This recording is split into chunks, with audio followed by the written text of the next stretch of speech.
Peace and shalom, family. What's going on? Apologize for the delay. Had to run out, do an emergency errand to the grocery store. Some items I needed to grab. Good thing Kroger is open until midnight, so that worked. Needed to get it obviously before the sun rose, because you know how we keep the Shabbat over here. So thank you to everybody that was in the chat, that was waiting. Some of you have been here for an hour waiting, so I greatly appreciate that. So just give me a second. We'll get started. This is going to be our late night edition. Okay, so let me.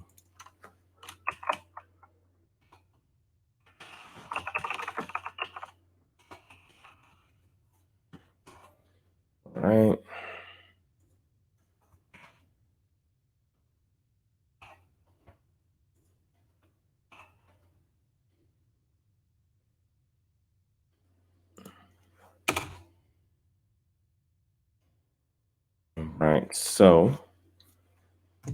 All right. So thank you to all my night owls that are still up.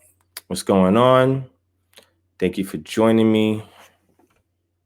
Let me turn that a little bit like that. All right. And we're about to get it popping in 1 second. All right.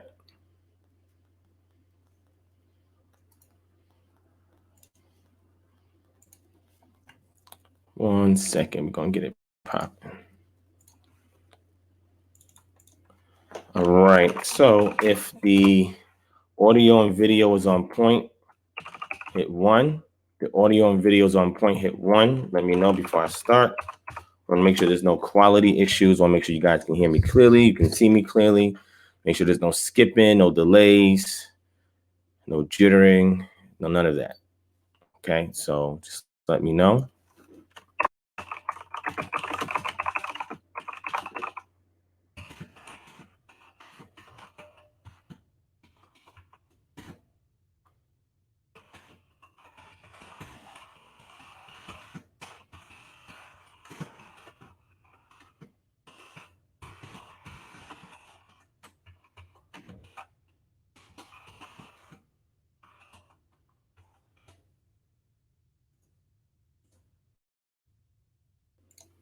All right. Just sharing this real quick. Should take a few seconds.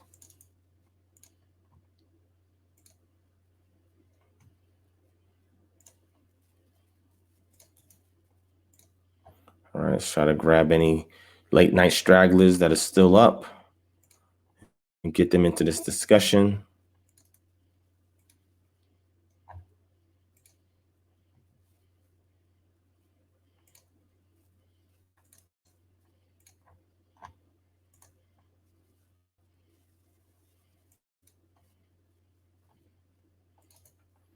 All right.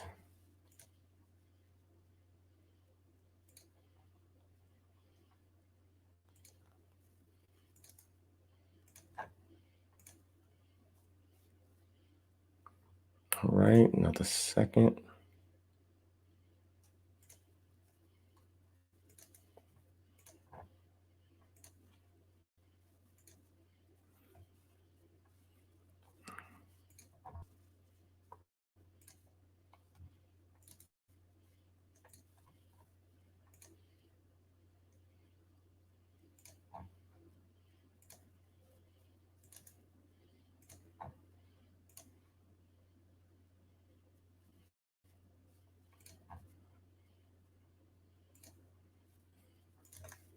All right. Okay.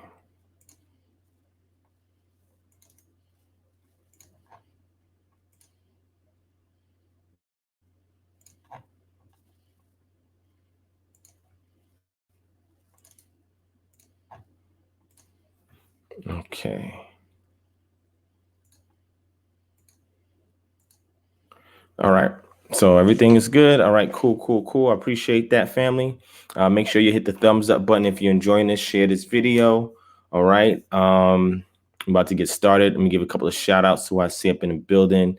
Shout out to Dimitri Elder, Chief Mike, Katriel Ben Israel, Hebrew Unity and Truth, Michael Van Nett, Big Main, Deborah Newsom, Bruce Williams, Donnell Jones, Jetson Silencio, Darak Kanya, Get Wise, Bruce Williams, Yakanan Consuelo F, Otis Miller, ITC James, Malik Shalom, Remarkable Ministries in the building. What's going on? What's going on? Malik is asking me about the Deshaun Jackson situation. So I'm gonna give my take on that. That's great that you mentioned that. So I'm gonna give my take on that. Okay. Just want to make sure I didn't miss nobody. Shout out to One Love, Slowful the God, Michael Banks. Let me see.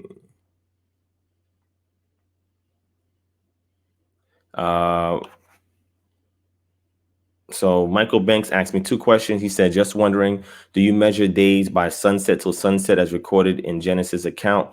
So there's 2 calendars, right? So the civil calendar that we use here in America is the Gregorian calendar, and that's measured every day starts at 12 midnight, okay?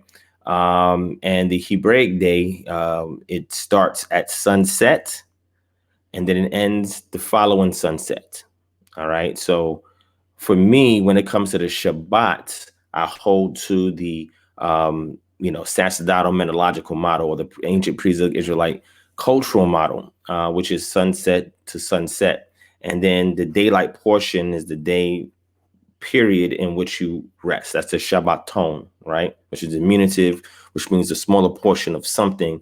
And the reason why that's referenced in Shemot or Exodus 16 is because that's the period of time in which they rested. And we know that because they were gathering during the day the manna, and then at night the quails, and it told them to gather double the amount of manna on the day before, which would be the 6th day, because on the 7th day there would be no manna during the day, and they were supposed to collect the manna during a period of time when the sun rose until when it waxed the hottest, because after it waxed the hottest, then the manna would dissipate and it would degrade and whatnot. So that's the period of time which we rest on the Shabbaton, but the day is rendered. I use the civil calendar from 12 a.m. to 12 a.m. until we get to what we call Friday. So at sunset, then what I do is identify it as the Shabbat, right? Because from that sunset to the following sunset, that Saturday is a full 24 hours, but the rest period is during the daylight portion. All right. So hopefully that answers your question. In regards to Yeshua or Yeshua Bar Yosef and his particular situation, from the reconstructed Brit Hadashah perspective, we'll be taking into account what we see in the final chapters of Matthew, that his resurrection occurred on the Shabbat, right? And then he was discovered missing that Sunday morning. All right. So hopefully that answers your question right there. Okay. All right. So let's see. I got a lot of questions on here. I didn't even get started yet. You know what I'm saying? ITC James, I didn't see Minister Farrakhan's speech. I saw maybe about 5 minutes of it, so I can't really judge it from 5 minutes. I got to see the entire thing. So I only saw 5 minutes of it, so I can't speak on that. Right. And I won't speak on it until I see it. Okay. Maybe you can email it to me so I can watch the whole thing. All right. Feel free to do that. All right. Let me see. What was that other question that was there? So Candace Jackson, shalom to you, sis, says, shalom, I am new, and a friend of mine asked me what biblical, archaeological, other source gives the skin tone of an Israelite. Can you help me with this or point me in the right direction? Well, Candace Jackson, several things, right? So in regards to the complexion of the Israelites, we have to look at the UV index in the region of ancient Canaan, or what was called Israel. And in the UV index that's there, most of the individuals that would have been native to that region would have had some darker hue in their skin complexion. Also, there are accounts from several historians, right? Tacitus is one of them, and others that speak about the complexion of Jews, quote unquote, right? That was there in that region. Also, we have works from ancient Kemet or Misraim or Egypt, that depict the Shemitic peoples as a dark, like a bronze kind of color, right? And we see that in several temples, right? And we talk about Middle Kingdom temples when the period of time of when the Israelites migrated into Misraim or Egypt and stayed 400 years and then exited out. So the ones that came in, we have an example of that by Ibsha, who was the leader of about 40 or plus more, 30 to 40 Shemitic individuals that was coming into Misraim or Egypt. And when we go look on the walls for that, we see that they are like a bronze color, right? So we have that reference. They also had like almost like Afro textured hair, right? Or what they call Negro textured hair. Okay, so we have that reference as well. Also, they did a craniometric study, which is phrenology, right? Craniometric study to determine an ethnicity, and they looked at some of the key skulls that was found in a second burial site after the siege of the Assyrians, and they wanted to compare those skulls with other skulls in the neighboring area Near East, and they found that they had the closest affinity to those people from Misraim or Egypt. And if you look on the walls of Egypt, they depicted themselves as dark mahogany colored and sometimes even darker. Okay, so those are just some off the dome references. I mean, we have tons more. But the consensus is that, most of the people in that region was dark skinned. Now, if you go and look at the 10 bows that was done by the Ramsay and during the Ramsay period, they have like different ethnic groups, and some of those ethnic groups have different colors. But the interesting thing is Israelites were not depicted on that. And we know that because I had revealed an article not too long ago in regards to identifying the ethnicity of a particular tribe or group of people during that period of time via clothing and jewelry. And if you go back and look at the individuals that was there in the 10 bows, none of them have the ethnic markers that an Israelite would wear, right? Neither jewelry nor clothing, right? So we know that that's not them. And the Israelites barely wore any jewelry like that.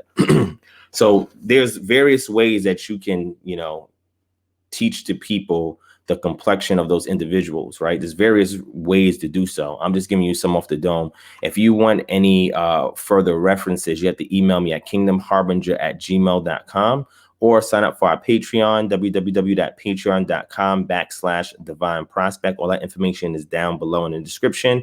And on the Patreon, I load up tons of articles and books, and you could just go on there and just have a ball. There's $1,000 worth of books and articles on there that you'd have to pay that amount of money.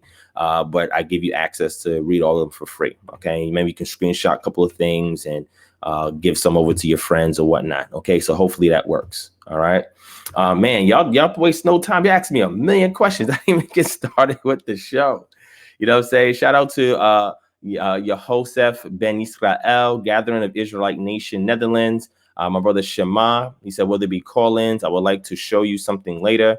Shema, okay, cool. I know we have a conversation that's due offline. I didn't forget about you. I just been trying to do a lot of preparation. So just so you guys know, let me bring it up on the screen real quick. Okay, just so you guys know. All right, give me a second so you guys know what's going on. All right, hold on 1 second. 1 second. All right. Let me grab it real quick. All right. And then I see you're asking me a lot of questions. I do not mind answering your questions. All right. But just give me a second. Give me a second. Let me just catch up with the show. Okay. Because we started late. We had a late start. Let me just catch up with the show. All right. So the first thing that I want to mention to you guys is I released a video, right, for our KHM Jubilee May Mission Natural Path to Eden street campaign that we did July 3rd, almost about 7 days ago, right? A week from yesterday, because this is Saturday now, but a week from yesterday, we had a street campaign and we shot a good amount of footage, but I wanted it to be condensed, though it was condensed to about 6 minutes. Hopefully you guys check that video out. If not, go back and look at it. All right. So you can get an idea when we do our street campaigns. I decided that I wanted to record it this time because I do street campaigns in the city of Atlanta. And then when we do our tour, our 6 cities tour, when we're setting up KHM chapters in other cities, we're going to do a similar street campaign. So when you see that we're in your city and you want to assist us while we're doing these street campaigns, you're more than welcome to do it. And the first city we're hitting up is Dallas. Okay, we're hitting Dallas up. So what I'm going to do is I'm going to show you guys this flyer real quick. And again, Man, I'm gonna tell you right now, family. You know, I wanted to hit Dallas up on the 17th. I wanted to hit Houston up on the 17th. I cannot explain to you guys how difficult it is because of COVID-19 and things shutting down, man. Like I really, to be honest with you, I really wanted to cancel, my Dallas visit. But so many people from Dallas like, no, Divine, still come through. We're gonna come out no matter what. You know what I'm saying? So, I'm still gonna be in Dallas. We was having some difficulty. Shout out to my brother Darak Hanya for the donation. I truly appreciate that, my brother. So we was going to I was going to cancel, but people told me not to. They said, yo, we're still going to come out, Divine. So I'm still going to be in Dallas. I just want you guys to see this last minute fly we threw together. All right. Again, we're going to be there July 17th, 18th, and 19th. OK. I don't have the location yet. OK. The time is going to be at 6:30 p.m. on Saturday evening, 6:30 to 10:30. OK. Sunday. So let me break it down for you, because I mentioned this before, and I'm going to explain to you guys the difficulty what's going on, because I know a lot of people from Dallas is hitting me up because they see that we're coming out there. All right. Also next week, I'm going to be on Maccabees TV. I'm going to be on Sinetta TV doing interviews and promotions for this event. All right. So the issue, that I've had was because of the second wave of COVID-19, a lot of states that are hit the hardest are commencing more lockdowns, more shut-ins, and more restrictions on businesses and travel and everything like that. So for the past 2 weeks, I've been trying to, lock down a conference center in downtown Dallas. I'm going to be in the historic area in downtown Dallas, right? And I was trying to get a conference center or meeting room or whatever in that area. Now, the interesting thing is there was a lot of availability because of the lockdown, right? A lot of people are not booking meetings. This is indoors and so forth. But now the problem is a lot of the typical conference rooms or meeting rooms that they would give you for the party size that I'm looking for, about 50 or more. Now they can only operate at 50% capacity. So if they have a room that accommodates 50, that will be okay under normal circumstances. They can only have 25 people in that room. Okay, if I say 40, it could be 20, which means now they're giving me rooms that's like 100 to 200 that can accommodate 100 to like 250 people, and the amount that they're charging for that is ridiculous. It's ridiculous. You know what I'm saying? So it's making it extremely difficult for me to look for something. So either we're finding places where the meeting rooms are too small, okay? Or number two, that the meeting rooms would be the right size under normal circumstances, but it's not. So they're trying to upgrade us to a bigger package. And now that is financially impacting us trying to do our 2-day session. So in Dallas on the 17th in the evening, starting at 7 p.m., we were hitting the streets from 7 to 9 or 9:30. And we was going to speak to the people, hand out flyers, get everybody prepped and ready. People who probably didn't know downtown to come to the event on Saturday, come to the event on Sunday. Saturday is the KHM Dallas chapter launch. I'm launching it even if there's one person there. Even if I'm the only person there, I'm going to launch it. Okay. But if you're in Dallas, please come out. The reason why I'm doing it this way, because I wanted to do things a little different, right? So we have hundreds of people that want to join KHM, and I can simply just virtually onboard everybody. But I said to myself, okay, we have a lot of unofficial members, but what I want to do is I want to be able to meet the people, right? The people who want to join the organization, I want to be able to meet them, fill them out, kind of sense their vibe or whatever the case may be, see if they're serious or, and be able to answer questions from them directly. You know what I'm saying? And it's more personable that way. You feel me? So this is why, we're having these physical launches, right? This is why I'm coming out there to these cities, spending all this money so I can meet the family, you know what I'm saying? And see if they're interested in joining the organization. And not just that, but also we have services, right? So the second day is the launch, which is July 18th. And that evening at 6:30 p.m. when doors open, right? The event should be over by 10 p.m. But we got an extra 30 minutes for like cleanup and stuff like that, or people want to linger around and talk or whatnot. And then Sunday from 12 to 3 was our naturopathic eating, naturopathic health and nutrition consultation. I was going to give a free seminar on that, workshop, whatever you want to call it. And then we was going to do a Jubilee manumission, which is debt elimination, credit repair workshop as well for free. Right. So both days, there's no charge at the door. We will be giving out gloves and masks, right, for people who want to be careful in regards to COVID-19. So we're going to be COVID-19 friendly, right? We're going to have masks and we're going to have gloves, right, for people. We also got to have people sit 1 seat apart, so that way, being 1 seat apart, they don't have to worry about contact, as far as getting the virus and spreading the virus, etc. Right. But the problem again is that now, we have I think about 3 options on the table now, and the budget is much higher than I anticipated. Under normal circumstances, it would be much less.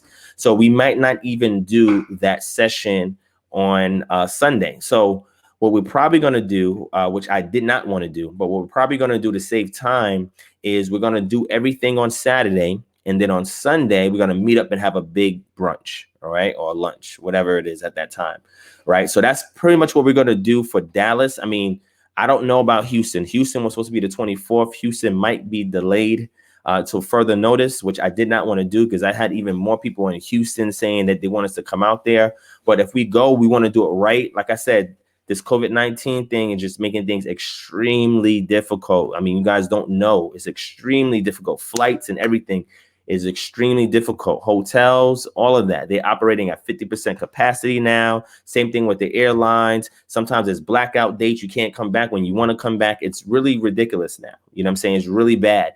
But I'm still going to persist, and I'm still getting to Dallas. I already got the tickets, right, for my flight. I already got the hotel reservations. I'm working on the conference room. That should be settled by later on today. All right. I got all the supplies and everything that's needed. Again, it's going to be light refreshments. That's going to be there for y'all when y'all come out. And again, it's free. So if you're in Dallas and you're hearing this, make sure you show up, bring all your family, your friends, your associates, anybody that wants to know what real Israelites are doing in the streets.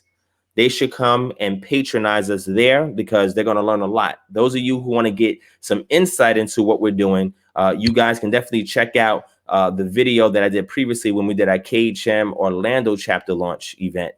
That video is on here so you can see. What I will also do for those of you who may not be able to come for whatever reason, and I wasn't going to do it, but I'm going to do it this time. I'm going to do a live stream, but I don't want the live stream to deter people from coming out physically. So if you can physically make it, make sure you're in the building. If you can't physically make it for whatever reason, we will live stream it for you guys. And again, like I said, I'm going to see if we have some time to do a quick 30 minutes for the credit repair, 30 minutes for the natural path to eating sessions in case people are interested in signing up for these services because they need it and or need employment because we're employing people as well. So that's what we were trying to do. Come out there, hit the streets on Friday night, Saturday evening, have the chapter launch, and Sunday was going to have these workshops for credit repair and nutrition and health for free. You're coming in getting light refreshments, meeting great people that you probably didn't even know existed in your city, all for a cause that is bigger than all of us. That's going to make a difference in that city. You know what I'm saying? And again, because of COVID-19, I faced so many challenges, and Houston is not looking any better. I didn't even book nothing for Houston yet because Houston is worse. You know what I'm saying? So Houston family, I apologize. I'm not going to be on the 24th. I may be there the following week or the weekend after that. I'm not sure. I'm not sure now. We also was scheduled for Baltimore, DC. All right. So you guys can come out to Baltimore and DC as well. All right. That's going to be in August. And then also we was trying to squeeze in August, Chicago. Right. But I don't know. I think August, we might just do Houston and Baltimore, DC. All right. And then after that, we're just going to see. We're going to play it by ear. We still got Chicago and LA that we still need to hit up. All right. But definitively, we will be going to Houston next. And if we don't go to Houston next, we'll be in Baltimore and then followed by Houston. All right. So just so you guys know, Baltimore, DC and Houston is going to be our next stops. But Dallas, I need y'all to come out and support. If you know anybody in Dallas, please make sure that they know about this event. This flyer will be up on all social media outlets. I have it up already on Facebook. All right. If you guys want it, email me and I can send it to you. You can share it everywhere. We want the family to come out because even though COVID-19 is here, we want to show the people that we are still bold and courageous. We're going to be extremely responsible, but at the same time, we're going to show it because this is a time. Hebrew unity and truth. No, I did not. I wasn't even thinking about that. That's you know what? I may consider that for Houston. I wasn't even thinking about that. My brother Catriel, He said that he's in Dallas. I look forward to seeing you there, my brother. All right, please show up. If you're there, please show up. All right. But no, I wasn't even thinking about that Hebrew Unit 2. Thank you for that. I'm gonna consider that. All right. But again, family, we're doing everything for free. We're giving you a free workshop to show you how to fix your credit for free, teach you about nutrition, health, supplements, all of that. You know what I'm saying? For people with various ailments for free. And if you guys want the service, we have other paid services. You can sign up on the spot, or if you need employment, if you need a part-time job, a supplemental income, full-time job, we have employment opportunities as well. But again, we might not do Sunday because the cost for Saturday is ridiculous. All right. It's really bad. You know what I'm saying? So Sunday, we might do a lunch, a luncheon. I'm not sure. We'll see, depending upon how many people show up on Saturday. Okay. So I just wanted to give you guys a heads up on that. All right. Also, family, patronize our Patreon, www.patreon.com. And don't mind the shirt. I just grabbed the shirt and just need to throw something on so I can start this session. But yeah, sign up for our Patreon, www.patreon.com. I added some new books on there.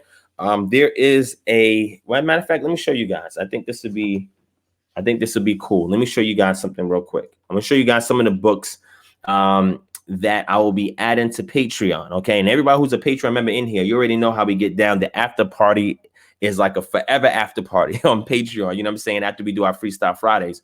But let me show you some books that I'm going to add to our Patreon book suggestions list. Again, all these books you guys can check out at no cost. They cost a lot of money if you wanted to go on Amazon and get these books, but we're, giving it to you guys or letting you guys see it at no cost. You can read it at no cost. That's one of the benefits. I have people that just sign up for Patreon just to get that feature. You know what I'm saying? And I'm okay with that. That's cool. You understand what I'm saying? But let me show you guys some books that we already have up there. All right, that I think that you guys will like. All right, I'm gonna bring it up on the screen in 1 second. All right, here we go. All right, so we're gonna start here. So we have this book up right now. This book is called Ancient Israel's History: An Introduction to Issues and Sources, edited by Bill T. Arnold and Richard S. Hess. This is an excellent, excellent book. It goes into the narratives of Genesis, Exodus, and wilderness narratives, early Israel and appearance in Canaan, the judges in the early Iron Age, the story of Shemuel, Saul, David, united monarchy with archaeology. It goes to Ahab underplayed, Jehoshaphat overplayed. I mean, this goes into tons and tons of stuff. It's a great book because it has, charts in it. It has images in it. I mean, you can't go wrong with this book. This book is really, really a great, great deal. You know what I'm saying? You take a look at it right now. All right. There's a lot of good information in here. This is a great book. So we have that available right now on a Patreon. The next couple of books I'm going to be adding in the next couple of days.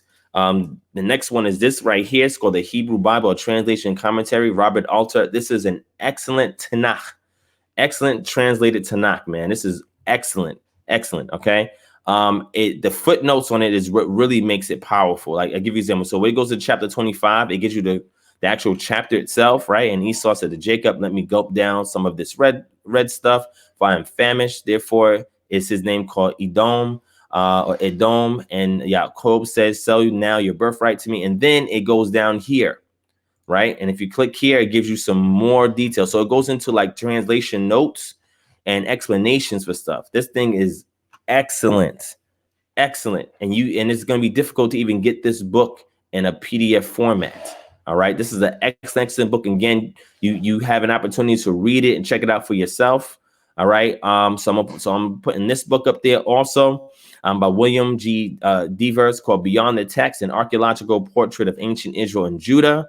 All right, this is another excellent book. It goes into the emergence of Israel in the light of history. Rainey's Transjordan Shashu as early as Israel. Finkelstein's sedentarized pastoralists, the rise of territorial states, the Iron 2B period, 19th century, Iron 2C, Judah in the 7th century. And again, this goes in deep with that. This is an excellent read as well. Also, The Rise of Israel, another great book right here that we will be adding that you guys can check out for yourselves. Okay.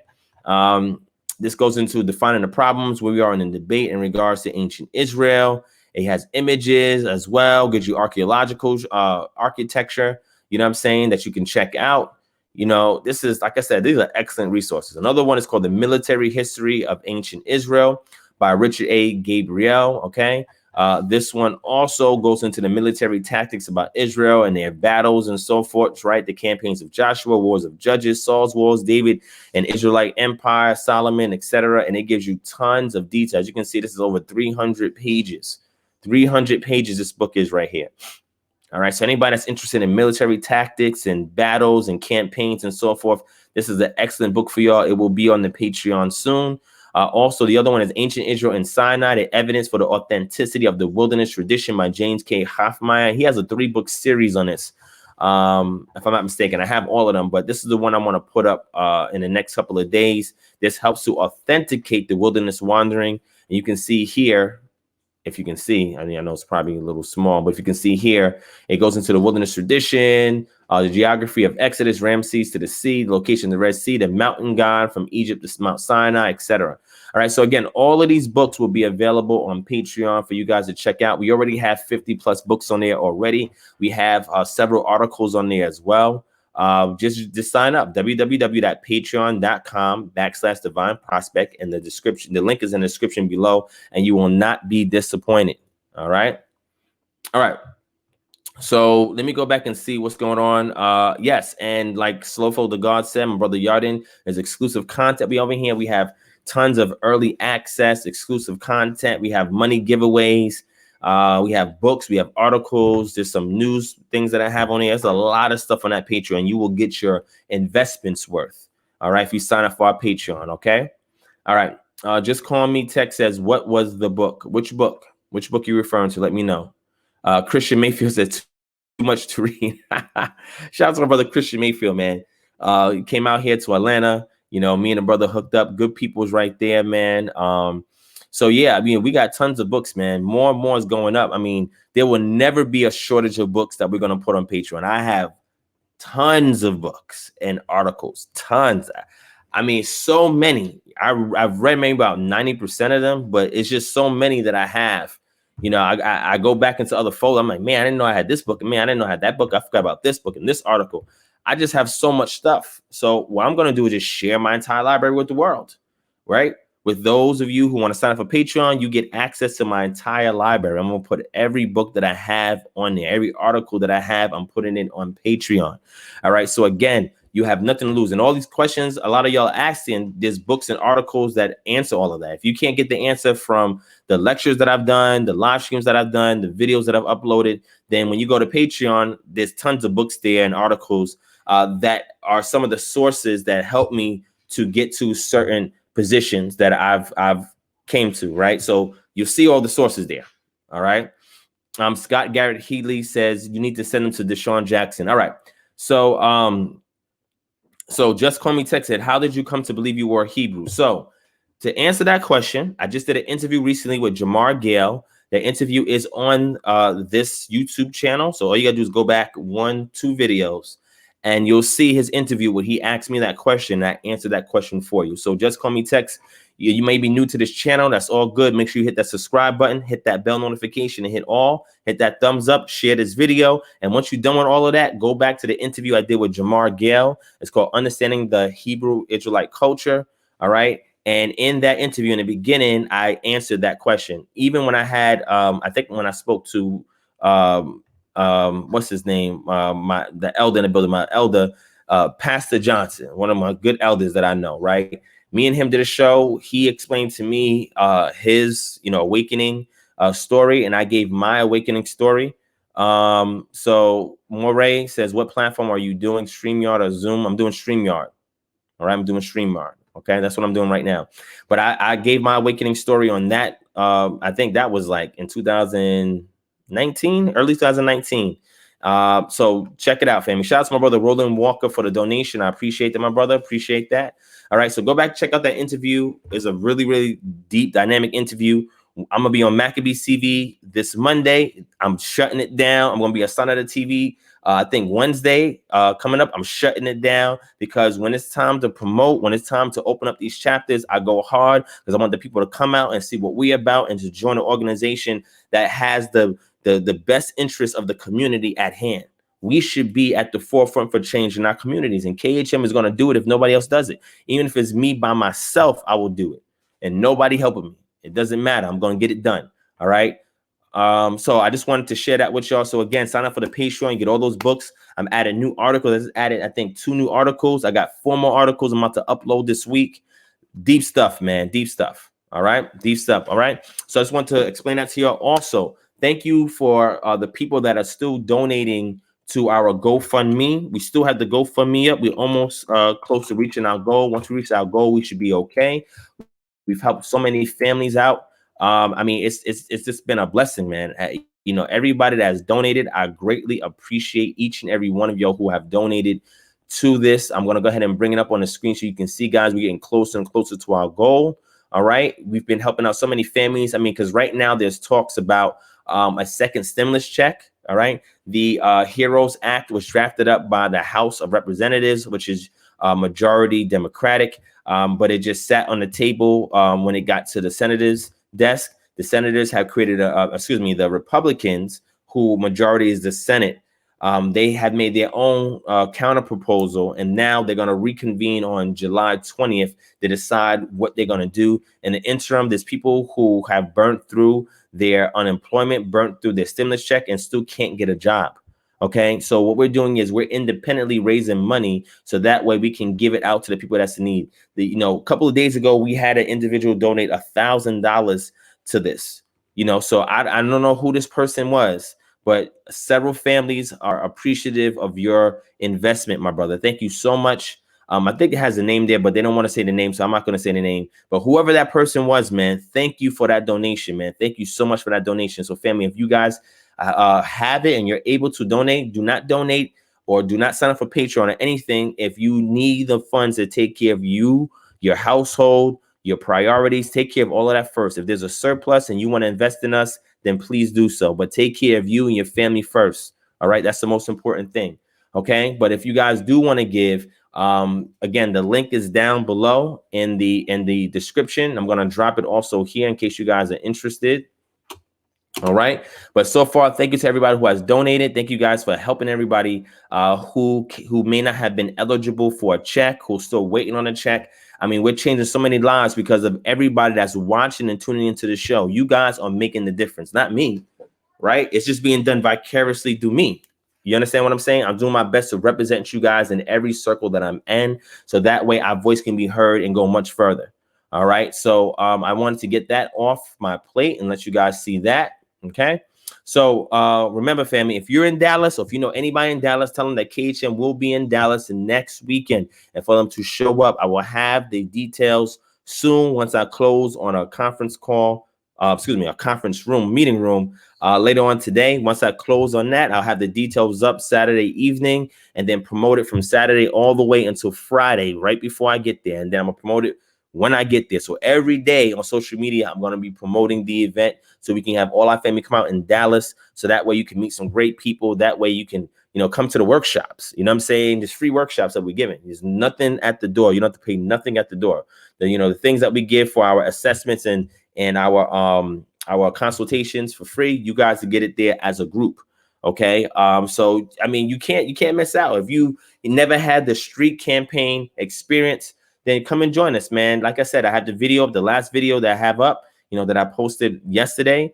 You'll see, we out in the streets, putting in that work. You know what I'm saying? So come and join us, man. We're going to be in Dallas. We're going to hit Dallas up 3 days. Okay. Friday evening, Saturday, and Sunday, we turn it up in Dallas, man. So make sure you guys show up so we can show out. All right. Okay. So I want to get that off. All right. So also, now that I see that there's so many questions that are coming up in the chat, let me go ahead and address them. These questions now. All right. So let me address these questions. All right. And as I address questions, I think there's some sources and stuff I may want to bring up in the interim. But I will allow an open panel before we close out. So anybody that's interested in joining, the discussion, I will open up the channel so that you guys can join in. There's been a lot of haters that's been leaving comments. I'm not going to say a lot. It really hasn't been a lot, but several people who leave comments and even come in the chat and they talk, a lot of trash and they troll or whatever. I always give them an opportunity to join the panel. Some of them, I say, hey, I'm going to be live Friday night. Make sure you guys are there. You know, we do the late night thing. Make sure you're there. They say, yeah, I'm going to be there. And they're not showing up because I don't see them in the chat. But if there's any haters out there, any trolls out there, anybody that has an issue about what I do, you know, here at KHM or what I teach or whatever, you're welcome to come on a panel and, you know, put forth your grievances.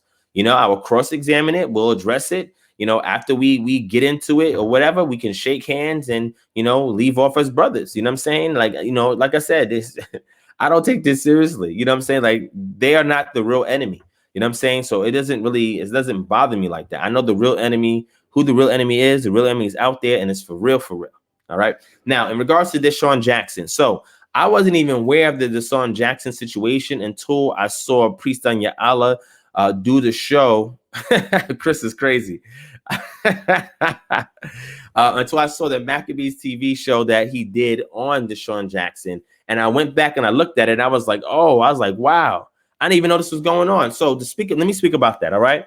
So as you see lately, you saw Ice Cube come out and start going in, you know what I'm saying, in regards to the elitists and the oppressive system and, you know, what's going on with black people. You know, you have Carmelo Anthony, who's also recently come out, you know, also saying that he's an Israelite, you know what I'm saying, talk about the recent things that's been going on. Now you have Deshaun Jackson, you know what I'm saying, it's coming out as well. T.I. came out as well and said something about it. You know, a lot of these celebrities are coming out. But here's the problem. In regards to Deshaun Jackson, all right, he still has to work for a slave master. All right. The NFL is his slave master. All right. He's still on the plantation. So he doesn't have the autonomy to speak his mind on political issues, social issues, even his own personal thoughts, and share it on social media like anybody else would.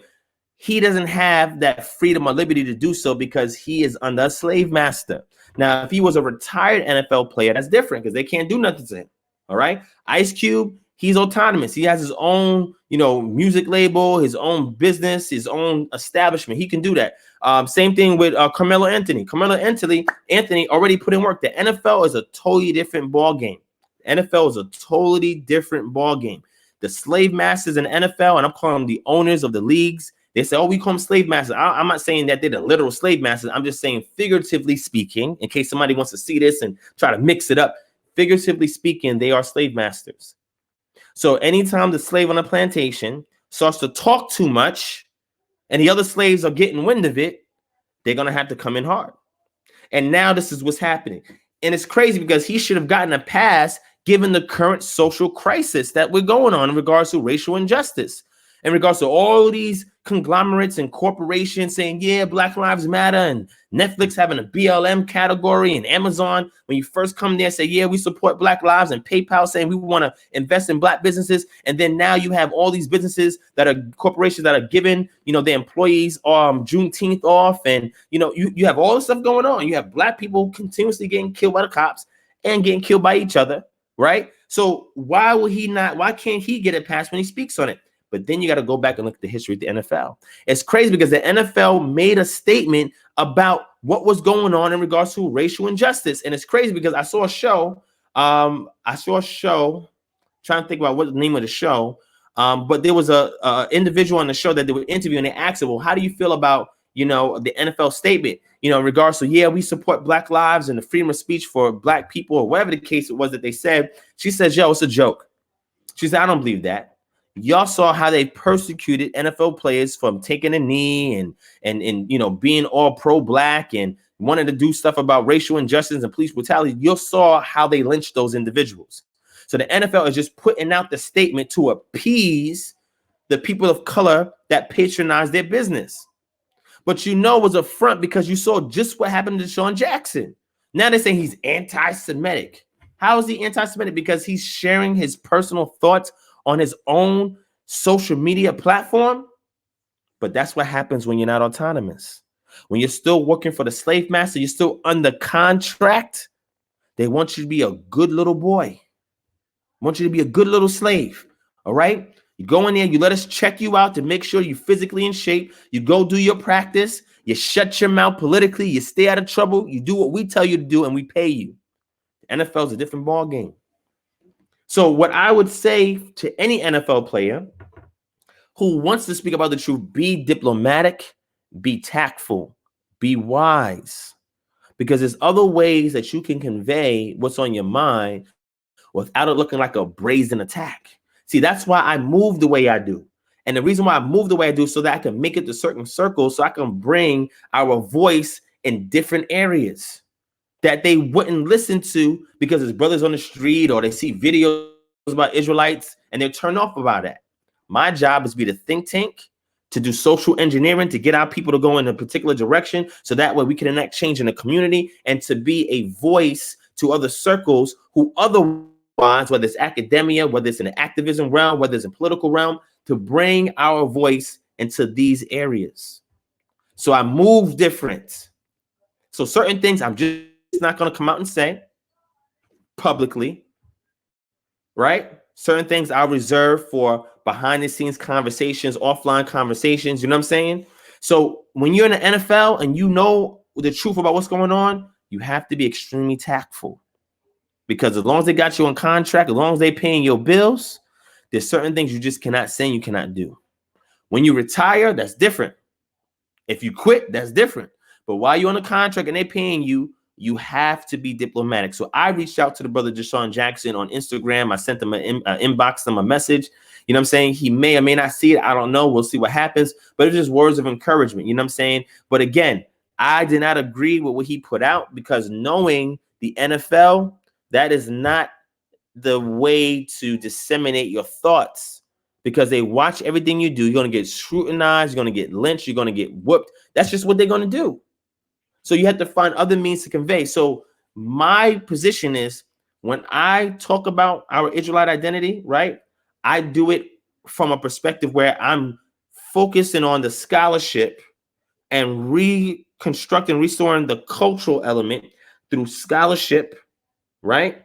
The cultural element, where I'm making the case that we are Israelites, and I'm focusing on our having a more close-knit communities, hence why we're trying to set up these KHM chapters everywhere, and becoming autonomous so we can have the resources, the governance, etc., over our own affairs. And I'm trying to do these things because when we have this type of system, then we can do certain things and move certain ways, but we have to go about it in a particular way. All right. So I just want you guys to understand, everybody has a different role to play. As far as Deshaun Jackson, I feel bad that they're lynching that brother right now. He had to come out and make a video on Instagram. He had to post previous Instagram posts, and then he had to put up an apology video. And he just looked very defeated, like his spirit was like snatched from him. His soul was taken. The brother looked empty, man. And he looked like he was reluctant in having to apologize because he strongly believed what he said. But again, that's what they will do to you. So everybody else out there, I would say be tactful on how you disseminate information, and make sure you vet the things you put out. See, I don't always attack people who may be pseudo Jews or pseudo Israelites. There's a lot of y'all out there that do that. I focus on validating our claim to being Israelites, and then working on the community aspect and the autonomous aspect. That's what I focus on. So I don't have to put 1,000 memes out there attacking other groups or whatever. I just focus on my people. Okay. All right. Okay. So I just wanted to put that out there, all right, and just let y'all know, man, it's a war going on. It's a serious battle, and you have to be able to be mindful on how to do that. All right. So Get Wine says, what do you think about the NBA starting back up? That's a good question. I normally don't watch basketball like that. Only time I probably watch is maybe during the playoffs and finals. If I have the time. I'm not really into sports anymore like I used to. Like, there's so much stuff on my plate. I don't watch sports, but they say they're going to try to start up the MLB. They're going to try to start up the NBA, even NFL as far as practice and training. So whatever's going on with that, hey, whatever they choose to do is what they do. What I'm grateful for is that COVID-19 was here to remove all the distractions so that Black folk in America were forced to face the ghosts of the past that are still haunting us today, which is racial inequality, racial injustice, so they can learn to be autonomous. That is how you become Kodesh, or set apart. It's through autonomy. That is the ultimate solution for our community. Ultimate. And if that brother was in an autonomous network or unit, then he could speak freely. And if they did decide to cut his contract or fire him or whatever, he would be covered. The community would be taking care of this brother. This brother has over 1 million followers on Instagram. That's over 1 million people that the truth can get out to if we do it tactfully. And all the other brothers and sisters that are sitting here right now, they may want to say things on social media, but they know they got jobs. And they know they don't want to compromise the livelihood of their families, because you got to feed your family. So this is why y'all need to support KHM, because we want to create these networks that can financially assist you in the event that some injustice comes your way because you spoke your mind. You lifted up your voice like a trumpet, showed your people their transgression, spoke against injustice. These are the things that the Tanakh tells us to do. We are obliged to do this. But the problem being in captivity is that now if you do so and you're a person of interest, you could be lynched publicly. They can destroy you. So we got to be careful. All right? And how we move and how we navigate. And like I said, you don't always have to attack. You don't keep having to do that. All right? Work with your people. And once see, look, this is one thing I shared before that I've learned from a previous church that I was at. And I ain't gonna lie, this is some things I've learned from church that is still real today. The pastor said something very, very clear. He said, when bank tellers are getting training at a bank, their employers teach them how to spot fraud by focusing on the real thing and not the fraudulent thing. Well, why is that? Because there's so much counterfeit bills out there of millions of different types that if you focus on that, you will be distracted on the real thing. What am I saying? If you focus on teaching your people their identity, building them up as a community, giving them the scholarship that they need so that way they can defend their position or their worldview, as opposed to always attacking every fraudulent thing out there, when you focus on the real thing and you make it apparent to the public, people will recognize it. Real, recognize real.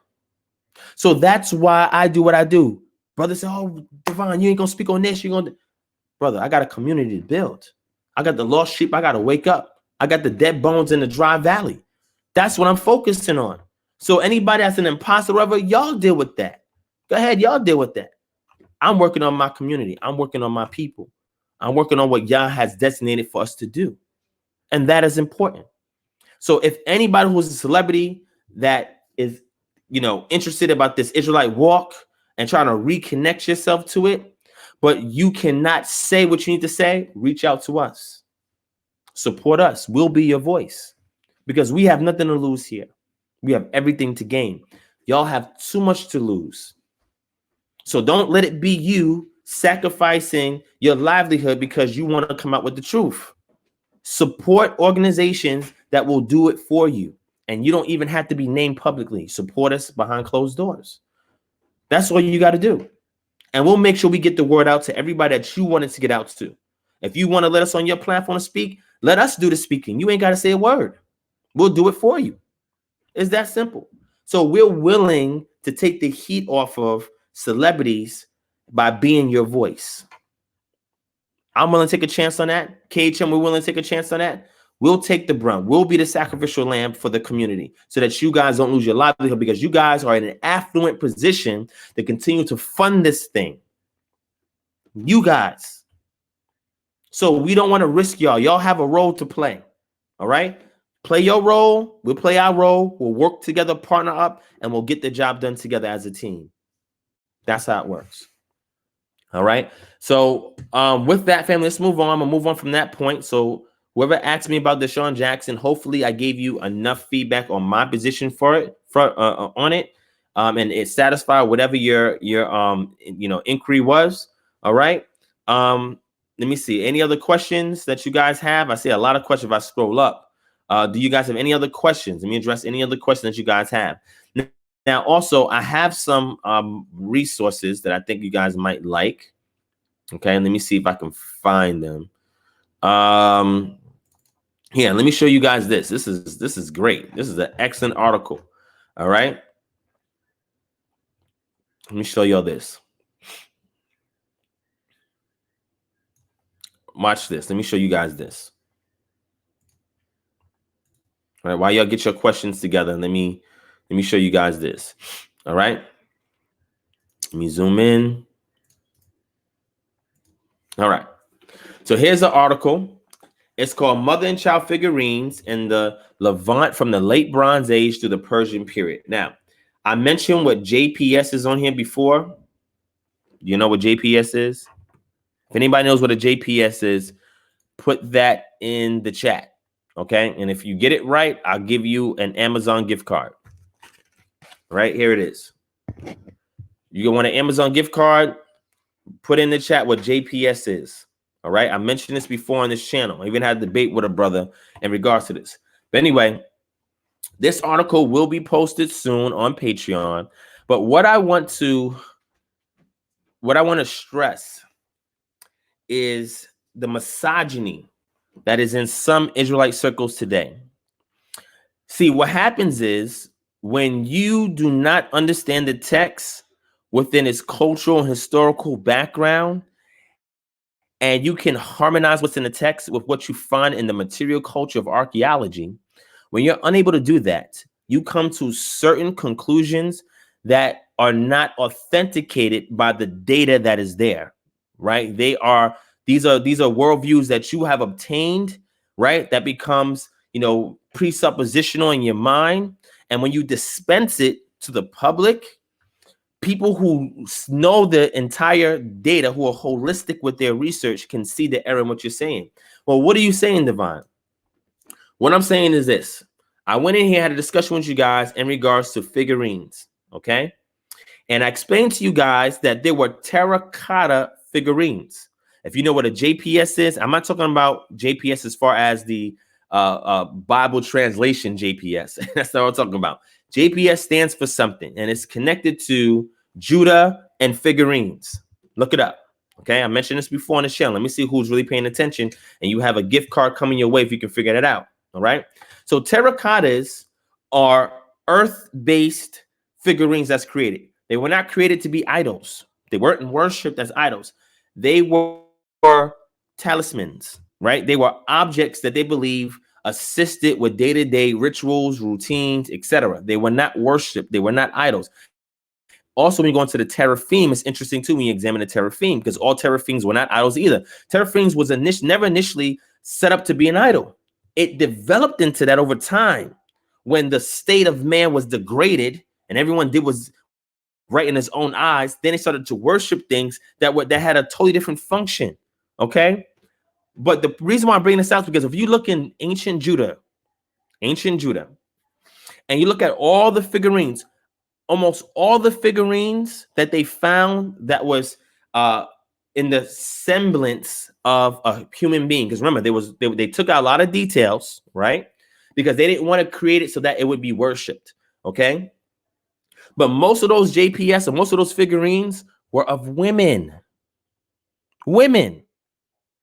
So not only were they made by women, they were also made by men. Not only that, there were mother-child figurines found in the Levant region in Israelite sites. Well, why is mother-child figurines and figurines of women found in these regions? It's because of the egalitarian society in which they lived in. You see, when you don't understand the shift and why there was a transference over to the more domineering role of the male. Because remember, when the man is doing his job, right, the opposite gender falls in line. When the man is unable to do his job, then the opposite gender sometimes rises up. Well, we have cases of that with Deborah, right? You had Barak, wasn't doing his job, and all the other people in Israel wasn't doing it, so Deborah had to be raised up, which is bad because she shouldn't have to be raised up to be judged in Israel, but it was because of the lack of good men. So what happens is the men understood the importance of the woman, the importance of children, the importance of childbearing, the importance of protecting and providing for these individuals under their care. They were not just some tool for them to use. They were not just some cannon fodder. They were not some afterthought. They had a prominent role in the family structure. So their role was not downplayed.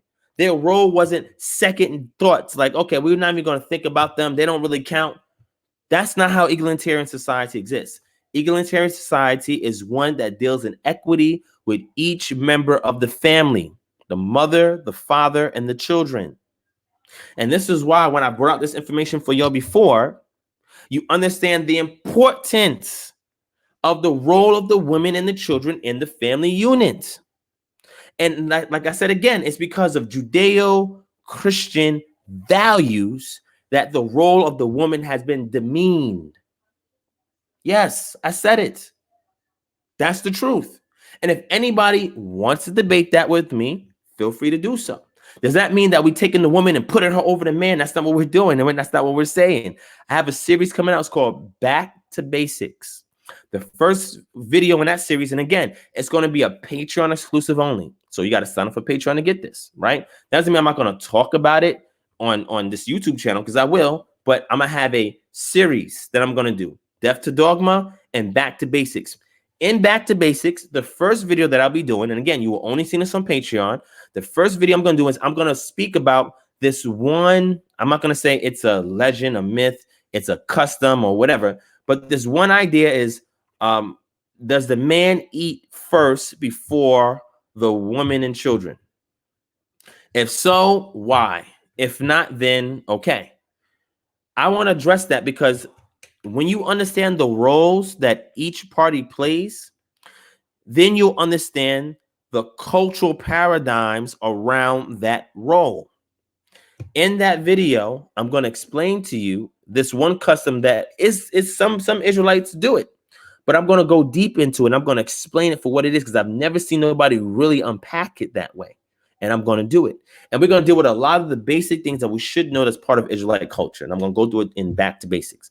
Death to Dogma, we're dealing with all of the dogma that's out there in the Christian community, Israelite community, whatever, and we're going to address those things. Again, these two series are exclusive to Patreon, and they will be coming up soon. Okay, so sign up to Patreon, www.patreon.com/DivineProspect. So let me see if somebody got it. Dorv L, I think you was the first person that got it. So Dorv L, you won a gift card. So email me kingdomharbinger@gmail.com, and you will get this gift card. It's the Judean Pillar figurines, JPF, Judean Pillar figurines. All right. And Ben Robinson said, how long we've been on? For about an hour. Okay. We've been on for about an hour. All right. So the reason why I'm bringing this out, I'm showing this article, and this article will be posted on Patreon. If you want it and you're not a Patreon, sign up for Patreon. Or if you can't sign up for Patreon for whatever reason, that's fine. Email me, kingdomharbinger@gmail.com. If you see any sources that you want, whether you're on Patreon, if you're on Patreon, it's already going to be there. If you're not, just email us, kingdomharbinger@gmail.com, and we'll send it to you. But I'm bringing this up because Beth Alpert Nakai, she has written a lot of works in regards from the position of the role of women in ancient Israel and in ancient Near East. And again, the objective is not to inject feminism. We're not talking about feminism here. I don't support feminism. We're not talking about feminism. What we're talking about is everything within its right and proper context. When you study the egalitarian society that the Israelites had, you will understand this. When I tell people about the Gebira, the role Gebira, and I explain what that is important. That is important. And I did a whole live stream where I talked about that. So what I'm saying is, it's just unfortunate that there are a lot of males in our community that do not do the proper research to put what they read in the text in its proper context. They put in pretexts, subtexts, but there's little to no context. So what I try to do is encourage the community to look at other sources so you can harmonize those external sources with the internal sources of the text and be able to get the proper understanding of what is being conveyed and why. When I go into and let you guys know about the various fingerprints or styles or redactions on the text, all of this stuff is important to know and to know why. So I've been doing extensive research to uncover and unpack and disseminate this to you guys so you have all the tools you need in order to fully understand this culture. It's serious. That's why I said the ancient pre-Israelite culture. That is what we focus on here. That is what we're trying to reconstruct and restore and put back into our communities so that way it could turn us to an autonomous state with being an egalitarian society, work together without having to argue about what you're supposed to do, what I'm supposed to do, but we know it because it's there innately in the culture and we just perform it and get the job done. Okay. All right. Somebody says no sound. Some of y'all, can y'all hear me? Let me know if y'all can hear me. Let me know if y'all can hear me. All right. All right. So I just wanted to share that article with you. Like I said, that will be on Patreon either when I get off of here or tomorrow sometime. It'll be on Patreon. You can read it. But if you want it and you're not on Patreon, email me at kingdomharbinger@gmail.com. That email is in the description, and I'll send you this article or any of the books that I showed on here. You guys can get it. But if you're Patreon, it's automatically going to be loaded up, and you're going to have access to my entire library soon, right? If I can even do that. I just have so many books. I don't even know if I can transfer everything because I find things in folders that I didn't even know existed, just books upon books. And then I'm buying more books, and it's just crazy how many books I have, all right? But I want to give it to the entire community. I want all you guys to have it because I'm not one of those teachers that try to hold everything to the chest, you know, to make people think that once I discover some understanding on something, it's like some kind of divine revelation. No, I'm giving to y'all the sources, right? I'm really transparent when it comes to the sources, all right? Shout out to Nelson Francois in the building. 12 Pearls, what's going on? Door of L, what's up? My brother Jamar Gale. Make sure you guys click on Jamar Gale's avatar. Go and subscribe to his channel. Again, check out the interview he did with me. It's on this channel. It's 2 videos before this one. Also, Pastor Johnson, I don't see him in here no more, but you click on his avatar. Go and subscribe to his channel as well, okay? All right. So let me stop that. Now, somebody asked me a question in regards to the Talmud, right, which consists of the Gemara and the Mishnah. I've spoke on that before.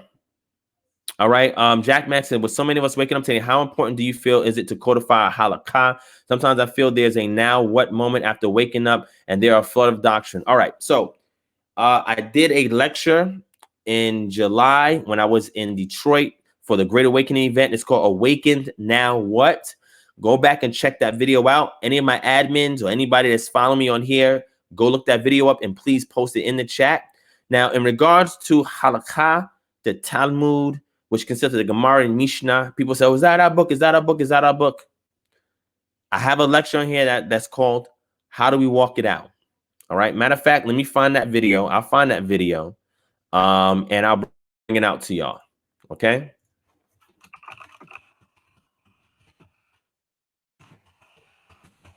All right. I want you to go back and watch that because in there I address the Talmud. I address halakha. I address all of that in there. And I give you a paradigm shift that is necessary if we are going to utilize anything along those sorts that are going to benefit our community. Here's the link right there. Go back and check. Anybody that's talking about the halakha, anybody that's talking about the Talmud, which incorporates the Mishnah, click on that link and watch that video. Take some time, watch that video, and that video will unpack it for you. All right. JD Israel, awesome. He says, thanks. I ordered a book that the other day that you recommended. Awesome. Awesome. Like I said, there's tons of books that I have that I'm going to continue to share, continue to recommend, because again, like I said, I believe in transparent scholarship.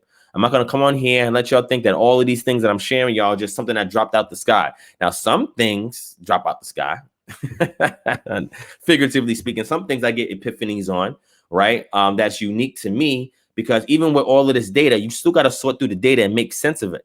You still got to come to some sort of unique conclusion that pertains to your community. And that's what I do. But you got to start first inductively with the data that's available and work with it. All right. So Kate Israel says, so is the Hitler video article about blacks being the real Jews authentic? That Hitler reference that a lot of people put in memes and stuff like that, that reference, I can't find in any books. So until I find it, I cannot validate or verify or authenticate it, because I have not found in any books. All right. From my research, it's just something that somebody put together, but there's no books. Now, I've had people tell me, oh, yeah, I've seen it in the book. And I said, okay, send me the book. Show me the book. Oh, I can't find it. Until I can find the source, because I hear some people referencing to the books and I go and I buy the book or I find it online and it's not there, I will not authenticate that. So that Hitler quote, you don't see me quoting that. I do not quote that at all because we don't have a primary source for it. Now, if anybody in here knows about the primary source, let me know. So Ben Robinson says, KHM coming to Dallas. Where's the flyer? So Ben Robinson, email me, kingdomharbinger@gmail.com, kingdomharbinger@gmail.com, or you can click on the community tab on YouTube for this channel, and I will post the flyer up there soon. Okay, once I get all the details today, I will have that flyer up soon, and it'll be there, and you can check it out there, or it'll be posted on all my social media outlets, or you can email me, kingdomharbinger@gmail.com, and I will send you the flyer. Okay. All right. So Chris Bronson says, DP, you said in a previous video you subscribe to the adoption. Is that supported by OT scriptures? So adoptionism, I think that's what you're referring to. So adoptionism was a practice of the group that's called or labeled by Christian apologists in the first couple of centuries, Christian Jews or Jewish Christians. Okay. And those groups, such as the Ebionites, subscribe to a doctrine called adoptionism. So what is adoptionism?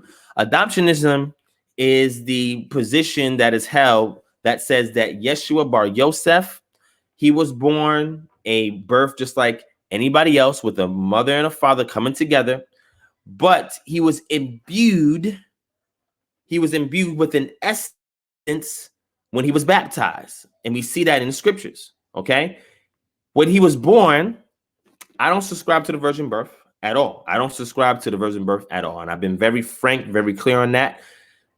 If people subscribe to the virgin birth, are they wrong? I'm not saying that they're wrong. All I'm saying is from my position as an Israelite, I don't subscribe to the virgin birth. And the reason why adoption is important is because he did not start his ministry until he received a baptism and the Ruach fell upon him. And now you have the voice from heaven said, this is my beloved son who I'm well pleased. That is the adoptionism. Now Yeshua has been adopted into what we call the Elohim. He's been given an earthly role with dispensatory power from on high, right? Because of the essence that came into him, that is now using him to do this and to do that. And his commitment to the Ruach. That's why he says the flesh is weak, but the spirit is willing. So his flesh was weak. When he was praying to the Father, he was weak. But he yielded to the Ruach that was in him. And it was him yielding and being obedient to that Ruach that he went and told Yachanan, yo, you got to baptize me. Because if you don't submerge me, it's going to be a problem. That needed to happen for him to be adopted into the sonship of the Elohim or the divine council. It's deep. The flesh was adopted while he was still yet alive in the earth. And you only saw this previously with the kings of Israel, such as David. David was also inducted into the order of Melchizedek while he was on earth. He was a son of the Most High. So it's a very peculiar thing. The difference was each one of them had a distinct assignment. Yeshua had a distinct assignment than anybody else that existed on the planet. He had a distinct assignment. So adoptionism is what I subscribe to because I hold to a majority of the doctrines of the first, second, and third century groups that were called Jewish Christians. So I don't hold to everything they taught, but a majority of things that they taught, I hold on to it, and I've reconstructed things and I've tweaked some things so it can more better aligned with their ancient priesthood Israelite culture. This is why I did a lecture in 2015 called The Patriarchal Priesthood in the Bible Unveiled. You got to check that out. It's an oldie but goodie. Okay? So hopefully that answered your question. Now, if anybody disagrees with my position on adoptionism, feel free to jump on a panel in a few minutes and let's hash it out. Okay? So Courtney Thompson, He says adoption, I guess you meant adoptionism, isn't inherently against pre-existing Christology. You put Christology, just that he becomes the son of God at the baptism, if I'm not mistaken. Yes, correct. He becomes the son of God at the baptism. That verse in Luke chapter 1, it says he will be called. That's the future tense in the Greek.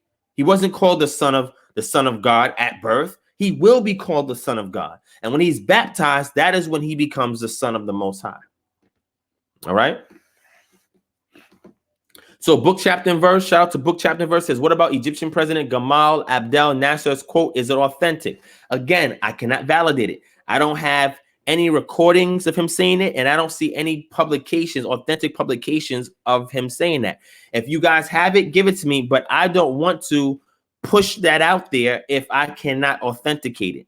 So I don't post none of those things, the Hitler quote or the Egyptian President Gamal Abdel Nasser's quote. I don't promulgate those things because I cannot authenticate it, right? If you have a primary of it, give it to me. If it's in a book that you know is there, let me know what it is and I'll purchase it. If it's in a PDF you got, send it to me. Give me a primary source on it, and if it checks out, I'll promote it. If it doesn't, I shy away from it. I haven't been able to validate that yet. Okay. So let me see, man. Y'all throwing mad questions in here. All right. So again, interesting thing. Dennis McMillan, Gehenomai, right? Sarx, right? In the Greek, Gehenomai sarx. It's the transitioning into flesh. We don't have, when you look at that in Yachanan 1:1, there's no indication of at what point in time that occurred. Okay. So some people say John 1:1, when it says, and then the word became flesh, that happened at birth. That's not there. You have to eisegete the text with a presupposition in order to make that work. I say that when that incident occurred, it was during baptism, because if you continue to read the entire chapter of John 1 and then harmonize that with the synoptic gospel, it's through the baptism that the sonship occurred. That was open. You had a witness of Yachanan, the Ruach, the Most High, and Yeshua himself. All right, so Shema, if you have the quote, please show us a primary source of it, okay? If you have the quote, all right? Make sure, family, you share this video, hit the thumbs up button, okay? Make sure you subscribe if you're brand new here. Again, you know, I'm very liberal when it comes to welcoming guests to come and speak their mind, whether they agree or disagree with me. I'm okay with that. That's what makes this Freestyle Friday thing so dynamic, because everything is organic, it's informal. All right, a lot of things that I share, I tell what y'all is off the dome or for some source that I'm able to grab here and there. It's not structured, and it's done like that on purpose because people will like this organic experience, and that's what we want to provide to you guys. All right. So Chris Brownson says, I believe we're missing some things. Okay, no problem. So this is what I'm going to do. Christian put up Philippians 2:6. I've touched on that before as well. So let's deal with Philippians 2:6. I'll give you my position on Philippians 2:6. And that's the emptying out, right? And remember, y'all know what my position is in regards to Shaul. Okay? Hopefully y'all know what my position is in regards to Shaul. Let me bring it up. All right? So, and again, I mentioned this in a previous live stream.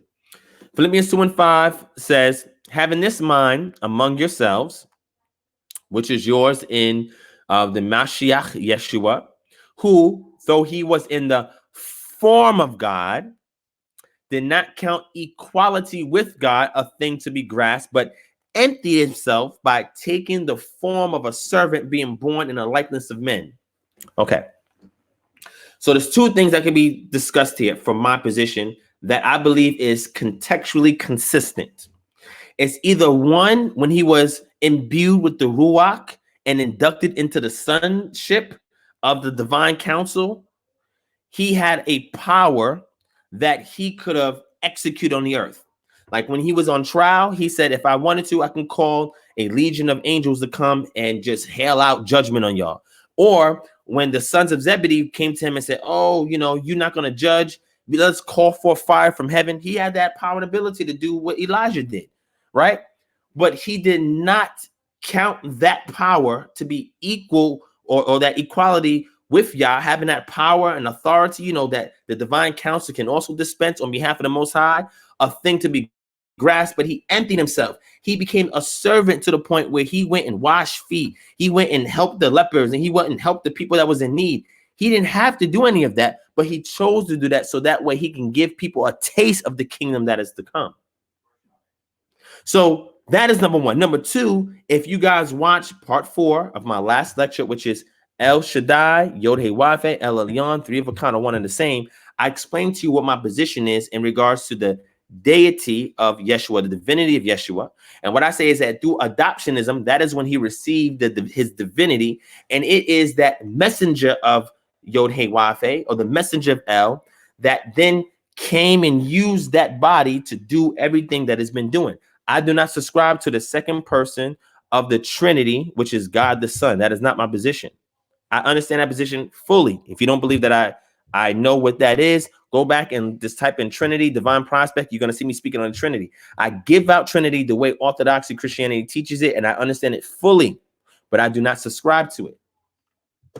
So if we're going to look at that and say that Yeshua had this essence in him, right? Had this essence with him, right? And remember the born again, when he talked about being born of water and spirit in John chapter 3. Well, Yeshua was born of water and spirit. He was submerged in water and he received the spirit. So he was born again. But being that he had a destiny, we go to the book of Revelation where it says that the Lamb was slain before the foundation of the world. That was in the mind of Yah, that this will happen at a particular time when he is martyred and he is killed. And then through his martyrdom and the shedding of his blood, and then his reappearance to his disciples, that he used that to push them on the journey to complete his mission that he did not complete on earth, but he is doing vicariously through them. But the emptying of yourself, taking on the form of a servant, even though that you're in the image of the Most High, you have the authority and power of the Most High in the earth, but you didn't count it, that equality, to be something for people to grasp, but you empty that so you can become a servant, being born, it says, in the likeness of men. So we're either talking about that angel of the Most High, or that extension of the Most High that came into the flesh, or when he received it as a man, even though he had that power and authority, he still was a servant. And it was the same thing that Yeshua taught his disciples, to be servants. He said, even be like unto these children, because this is how you get into the kingdom. So those of you who have been called by the Most High, that has been given this power on high, that power is not for you to equate yourself to the Most High. That power has been given to you to subject you to his authority, to be humble on earth, but be stern with your humility and serve your community. And that is the thing that we have lost from that. Now, we can get into a theological discussion in regards to that, right? And get deeper into it. And if anybody comes on here, we can.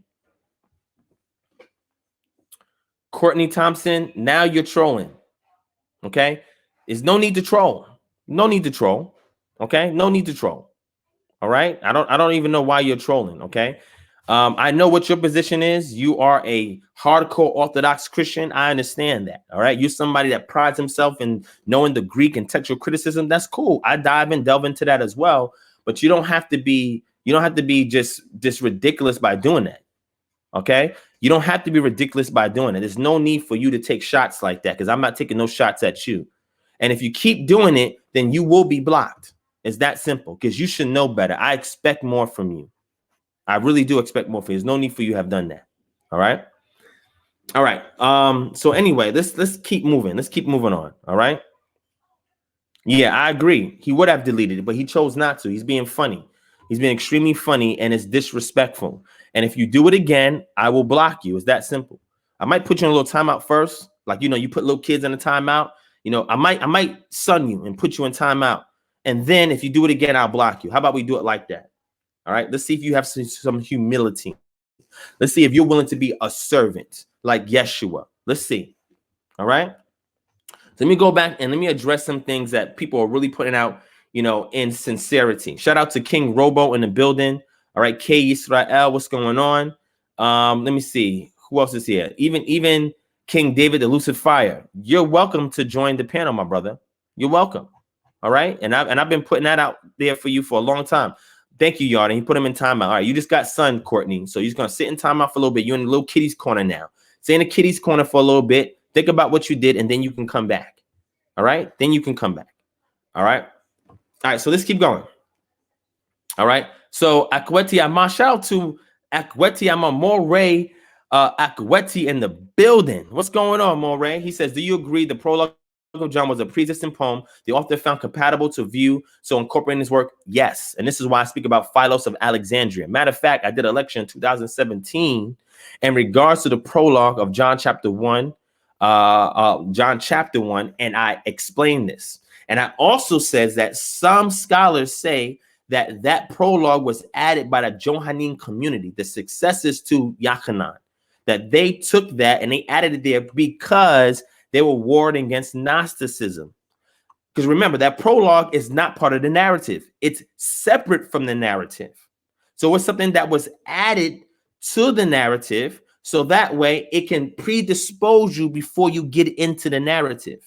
So yes, I agree with that. Yes, I brought that out in 2017 in a lecture. So yes, I agree with that. All right.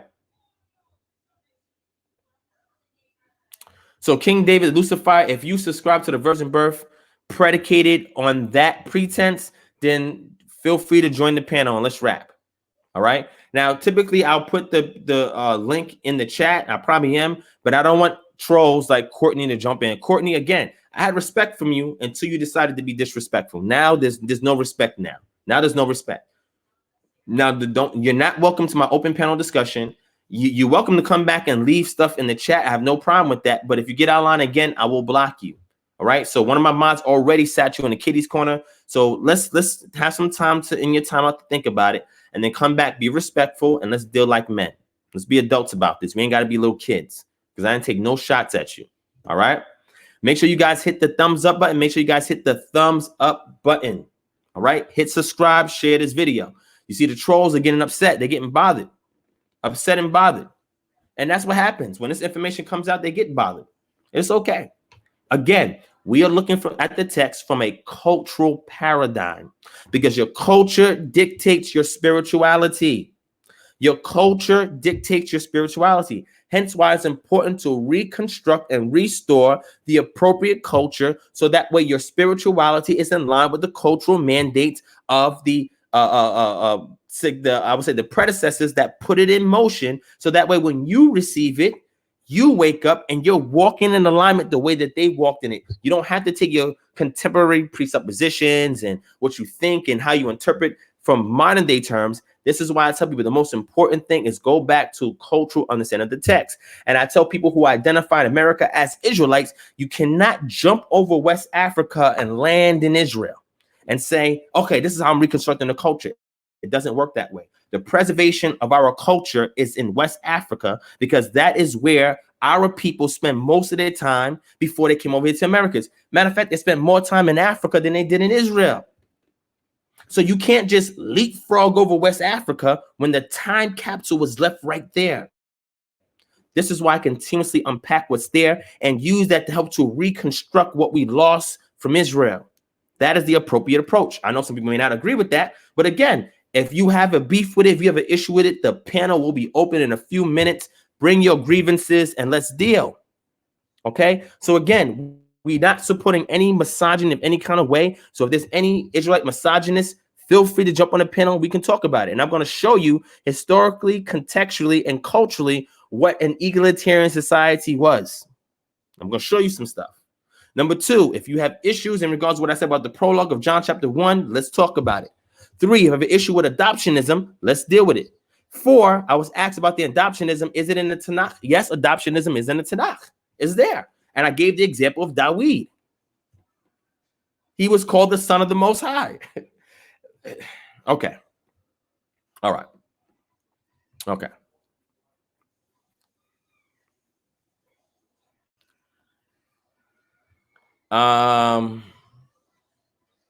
So King Robo says, I'm sorry, my comment was a question. Genesis 2 for the 8 generations before trees seemingly is describing day 1 or day 2, because day 3 is when trees and plants appear. Yes, but my subscription, right?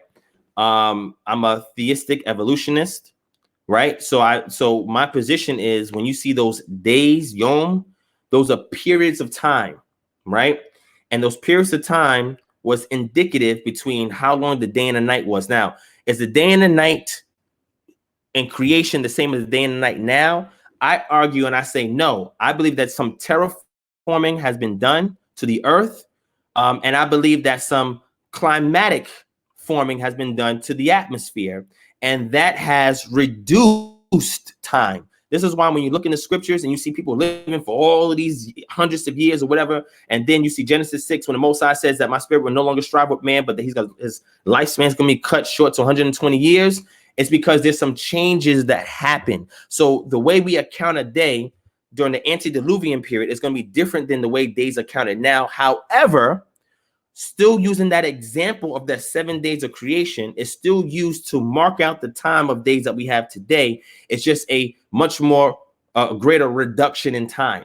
And also, I don't know, I mean, I deal also with cosmogonies and astronomy. And if you look at the scientific element, you'll see that scientifically that's correct. The way days are now is not the way it was thousands and thousands of years ago, hundreds of thousands of years ago. It's a difference. Things are happening to the planet itself. You can either attribute it to scientific reasons, which I can get into if anybody wants to bring it up in a discussion, and or if you look at it textually, there was a change or a shift that occurred after the flood. Okay, so that is my position, and I've been teaching this for a long time, and I've been sharing it to y'all if y'all been following me. Okay, Ja SH says recommended children's book. Brother asked about it earlier.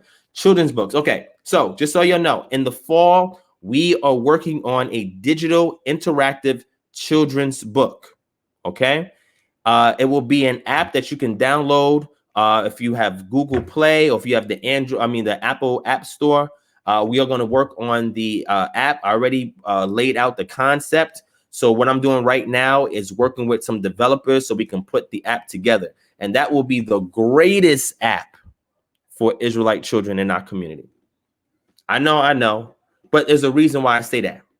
Because the way it's done, it's going to set a precedent in our community. Does that mean it's better? No, it's not better. It's so unique that the objective of it is to encourage change, encourage removing the stagnation of doing things other people are doing and doing something fresh, new, and different. It's to be ahead of the curve. It's to be in the bleeding edge. We need to put new stuff out for our community, different ways we can engage this information so that we can have our own cultural autonomy, which we have lost. If your culture looks like your oppressor's culture or religion, something is wrong because you are no longer at the epoch of that cultural identity. They are. And you don't even realize it. I don't take things that other Jews do, blackwash it, or African Americanize it, and then bring it here. That's why I gave you that lecture. How do we walk it out? And that explains my position on that. Okay?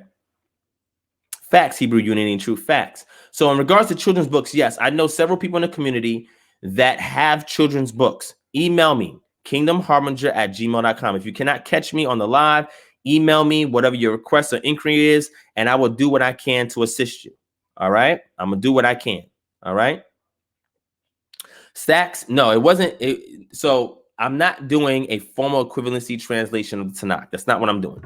What I was attempting to do, and I still, in my lifetime, I pray Yah extends my life so I can get it done, is to do a distinct translation of the Torah or the Chumash, the first 5 books of the Tanakh, and the book of Matthew, and to do a translation. So it's not just me doing a translation. I'm going to be ahead of the translation team, but I'm also going to source people who are experts in the field so we can do a custom translation for our community. Okay, because I've been working on doing my own personal translation, by parsing out the text and doing my own translation. I've been doing a mechanical translation, right? I've been doing that, and I've been working on that for some time. Okay, what I'll probably do, share some of that with y'all. I'll probably share some of those with y'all. I did several chapters of several books already, but I want to focus on Matthew, and I want to focus on the Chumash, the first 5 books of the Tanakh. So yes, I'm still working on that. Pause it right now because I'm trying to build out and branch out KHM. But again, in the fall, I'm going to pick up the reins again, and I'm going to get back on working on these projects. All right. All right. John says, would a good Levite high priest have a wife from Aaron? I don't know what you mean by that. You talking about the daughters from the lineage of Aharon? Would a Levitical priest get a wife from that lineage? I guess a high priest. Yeah. I mean, I've heard that shared before, but I mean, I don't know if we're coming to deal with that. So Moriel Rorschach says, I'm good with Greek. Excellent. If you're good with Greek, you're good with me, because I do not like Greek. So I've done what's equivalent to 1 year of coursework of Greek. I'm in no wise intermediate in Greek yet. I got to take some time to do that, but I do not like Greek. What I do like is Ugaritic, Biblical or Classical Hebrew, and Syriac. Those are the 3 languages that I invest most of my time in. I do not like the Greek. The reason why I use the Greek manuscripts and the Greek translations is because those are the most widely known and used in any community. Okay. But what I will be doing soon on this channel is giving you my argumentation, which I started in a lecture called Baptized in the Tradition of the Father, the Son, and the Holy Spirit, where I showed you how I'm reconstructing the New Testament, or the Brit Hadashah, and the Syriac. And when I say Syriac, I'm talking about the Old Syriac Sinaiticus Palimpsest. I'm not talking about the Peshitta. The Peshitta has some translations from Greek into it. So it's like a Frankenstein text, right? You can tell that some of the idioms and sentence structure, syntax, is not natively Syriac, which is Middle Aramaic, but it's really formed from Greek. And you can see the reason why, because there was places where that tradition of Syriac, which developed after the rise of Christianity, right? But is holds to Middle Aramaic. So you got your 1st century Palestinian Aramaic, which influenced Syriac, which is Middle Aramaic, that was used first for like liturgical purposes, and then eventually for writing manuscripts. And then we see some of them in the Curetonian Gospels, and we find the old Syriac Sinaiticus Palimpsest, and the Peshitta comes in the 4th, 5th century. It comes much later. Okay, maybe no, excuse me, 5th, 6th century, the Peshitta comes on the scene, but it comes from other Syriac traditions, and some of those Syriac traditions, which I propose that the Hebrew version of Matthew that we get Jerome speaks about, where he says we don't know who translated it in Greek. The Hebrew version of Matthew, its pedigree is found in the Old Syriac Sinaiticus Palimpsest, and you'll see differences between that and where you get in the Peshitta. All right. So again, I can go into that and unpack that further in a future lecture, but I begin to talk about that in my lecture called Baptized in the Name of the Father, the Son, and Holy Spirit. Any of my mods, anybody been following us, can drop that link in the chat. Okay. All right. So I'm going to open up the panel discussion in a second. I see other questions in there. King David the Lucifer says, who turned the truth of God into a lie? I don't know. Maybe it was you. I have no clue, my brother. But if you want to talk about it, I'm going to open up the line. You can jump on it. You can talk about it. All right. Do you have a lesson on what you mentioned about the days? I don't have a formal lesson on that yet. I have fractured elements of it scattered in lectures and in live streams. But I will work on that, because I need to do my work on theistic evolution, right? I need to unpack that work. If you want to see some of what I agree with, or most of what I agree with, not all, in regards to that position, you have to look up the works of Hugh Ross. I'm gonna put his name up here. So Hugh Ross holds a lot of the same position that I hold in regards to theistic evolution, and he talks about the days and so forth. And there's another website also that also has a lot of information that I agree with. I'm gonna give it to you real quick. All right.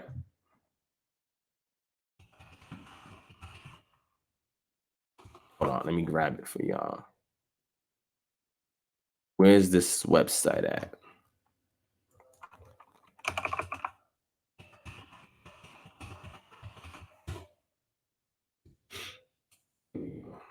Oh. I'm gonna drop it in the chat for y'all so you can see what my position is on that. So again, here it is.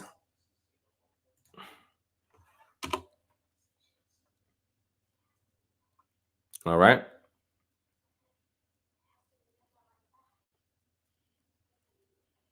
So John Williams, I see what you're saying.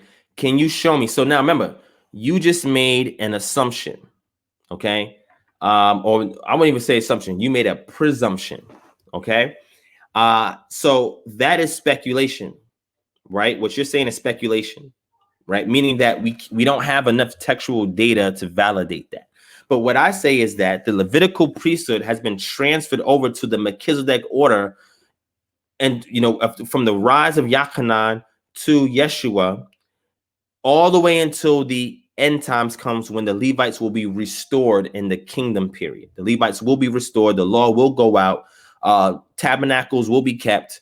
All of these things, the Sabbath will be restored. All these things will be restored in the end times. So the Levites are going to be raised up. And this is the conversation I had with Vocam Balone. And he really wasn't familiar with those passages, but we dealt with it. And again, you can see that video on this channel. All right. So again, take a look at those two things. Okay. I gave you www.godandscience.org and I gave you Hugo Ross, and they hold a majority of my position in regards to theistic evolution. Okay. So until I do my own presentation on that, the majority, not all, I would say about 75% of what they put forth, I agree with. The other 25% is heavily Christianized or could kind of be like all the way out there. But my paradigm is in alignment with our cultural disposition and what was taught by the ancients and what the ancients believed.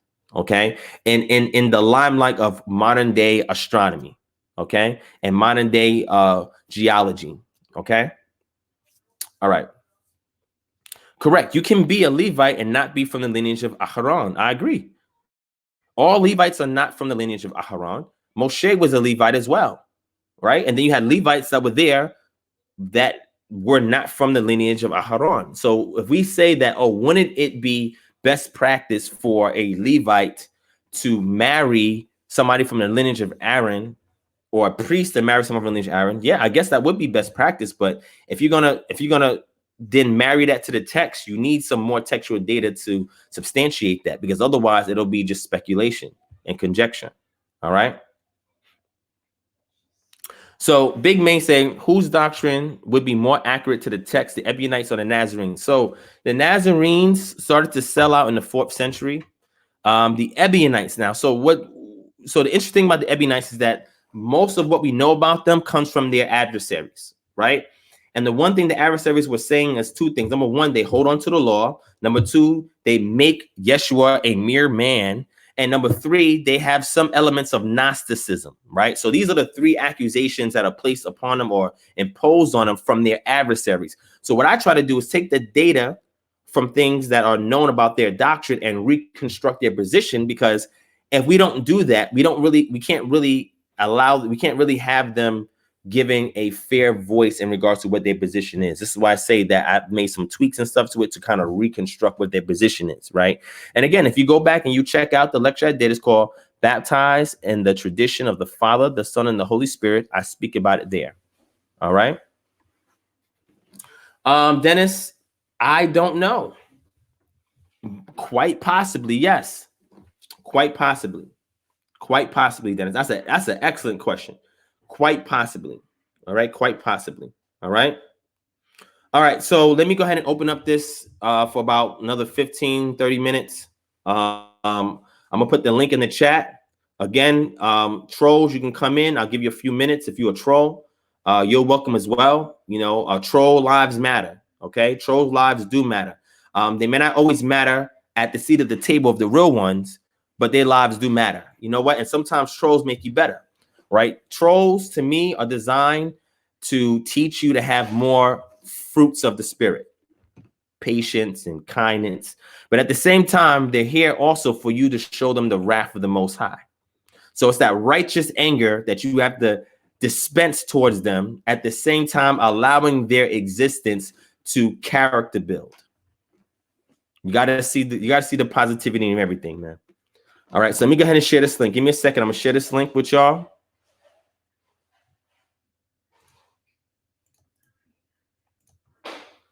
All right, here's the link. Shout out to my brother Reckless Animosity in the building. What's going on, my brother Virtue? He says, what do you think about the evidence showing that the first chapter of Matthew is a later edition, not found in the earliest gospel of Matthew, which the Ebionites have? So, again, Virtue, peace to you, my brother. Again, if you go back to the lecture I did, it's called Baptized in the Tradition of the Father, Son, and the Holy Spirit. Anybody can drop that in. As a matter of fact, my admin, Yarden, or Slowful the God, he just dropped it in here. Go back and check out that lecture. It's several hours long. It's a great lecture. There's a lot of information in it, but it addresses that, where I say that after the lineage, right, everything from verse 18 all the way to Matthew 3:1, that was a later addition. That's my position, because the Ebionites did not have that in their book. All of that birth narrative stuff, they didn't have any of that. And they gave the agency of progeny to Yeshua, to Yeshua from Yosef. And the causal agent was not Miriam. The causal agents for the beginning of Yosef beginning of Yeshua was Yosef. And that's the position that the Ebionites held, right? So in regards to the Ebionites and the Nazarenes, again, you have to look at everything, because they're considered Jewish Christians, and everything that they've taught, because they have different sects, even in that umbrella. You have to extract that, harmonize it, and be able to use that to reconstruct and restore what their position is. And that is what I've attempted to do. Okay. So again, troll lives matter. They do. Troll lives matter. Okay. I might even do a shirt with that, because trolls are here to help build your character and for you to dispense the righteous anger of the Most High. All right. So twofold. All right. So we got our first guest again. I'm going to post the link again if you guys want to join in. Here's the link right here. All right. So we have our first guest. All right, Chris Bronson, you there? Yeah, can you hear me? Yes, I can hear you. Okay. I talked to you before and you knocked my head off, so I would definitely come with I did. When was this? When was this? You'll remember our discussion, because it was probably going to segue back around to it. Okay. But I do want to just give you a personal shout out, man, because I noticed one thing about you when I watch your videos, and it's really unfortunate. A lot of brothers need to step their basic understanding game and educational game up, because really you talk about a lot of concepts that really aren't that difficult to grasp. But like, for instance, last week I was watching your Freestyle Friday, and dude said he was wiggling and using big words. In respect to that, brother, but really you wasn't really talking condescending to him. But I just know what that feels like, because some people, they do that with me as well, as I guess, a young so-called African American. But it's almost like we can't talk intellectually, because I don't know. It's a weird thing, but I noticed that people do that with you, and your humility is unbelievable. So I just give you a shout out for that. I learned from that. Absolutely. I appreciate that, my brother. I appreciate that. All praise to the Most High, and whatever I can do for the betterment of the audience to learn, I'm willing to entertain things, even if they sound ridiculous or they just sound over the top. There may be something authentic in there, or there may be a lesson that could be learned from dealing with difficult people, or for people who want you to dumb down things or probably redirect your attention to something else. I always try to find the good in that, you know what I'm saying? Even if I disagree with it, and I think even people who have wild positions, they deserve an opportunity to voice their thoughts. And, because there may be others that have a similar worldview that needs to be, cross-examined, so I appreciate that. But yeah, you got the floor. If you want to bring anything out or share anything or say anything else, the floor is yours until we get another guest. Khan, I won't take up too much time, but I do have a few questions. First, I wanted to see what your okay. I asked you the question in the chat about the spirit. Um, do you have any Old Testament scripture that can clearly identify adoptionism, as you had said, in terms of how that function works in the New Testament? Is there any scriptures that can harmonize your position on that? So let me give you a precedent text that then develops over time, right? Because the way that I kind of teach the scriptures is that I explain to people that there was multiple authors, right? They were all inspired divinely to lay something out.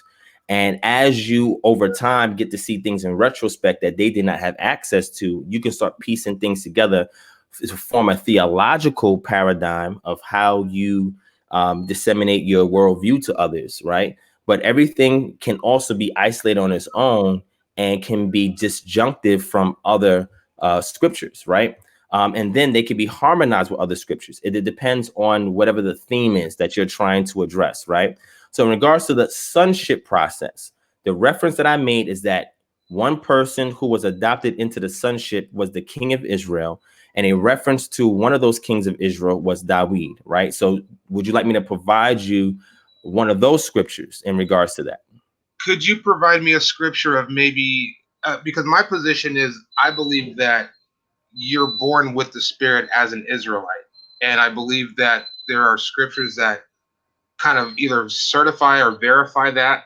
And I think that I can get to those scriptures. So I was curious, is there any scripture that alludes to the fact that a non-Israelite can be converted? Or is there just kind of assumptions on what those scriptures indicate? All right, so two things. So you asked me first, I'm gonna get the scripture for you in Psalms so you can see about the adoption process. And then you asked me again about Gentiles being converted. You said Israelites, you believe, are born with the Spirit.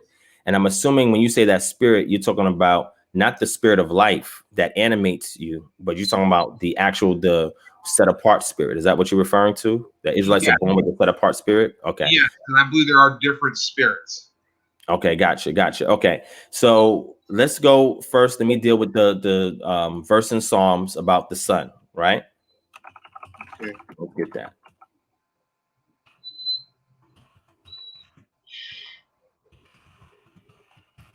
You pull it up on the screen.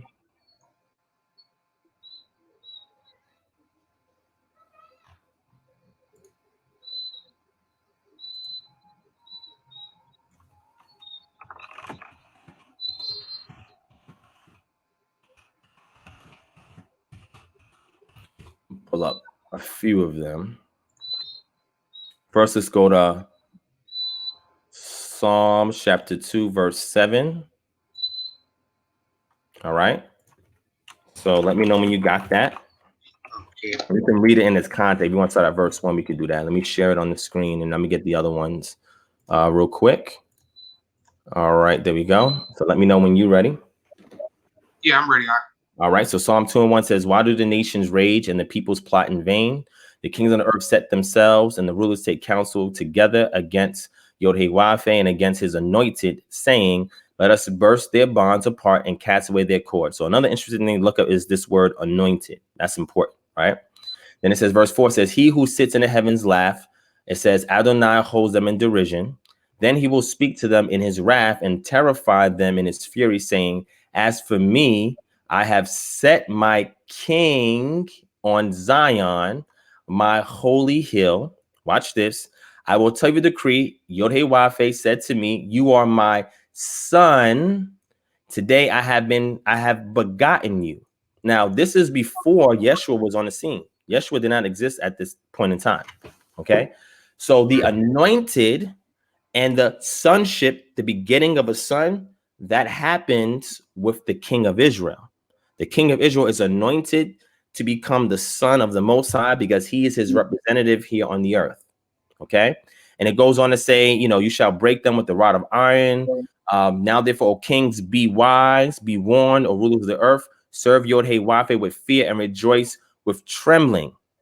It says, kiss the Son, lest he be angry and you perish in the way, for his wrath is quickly kindled. Blessed are all who take refuge in him. Again, we're talking about the King of Israel being the Son of the Most High.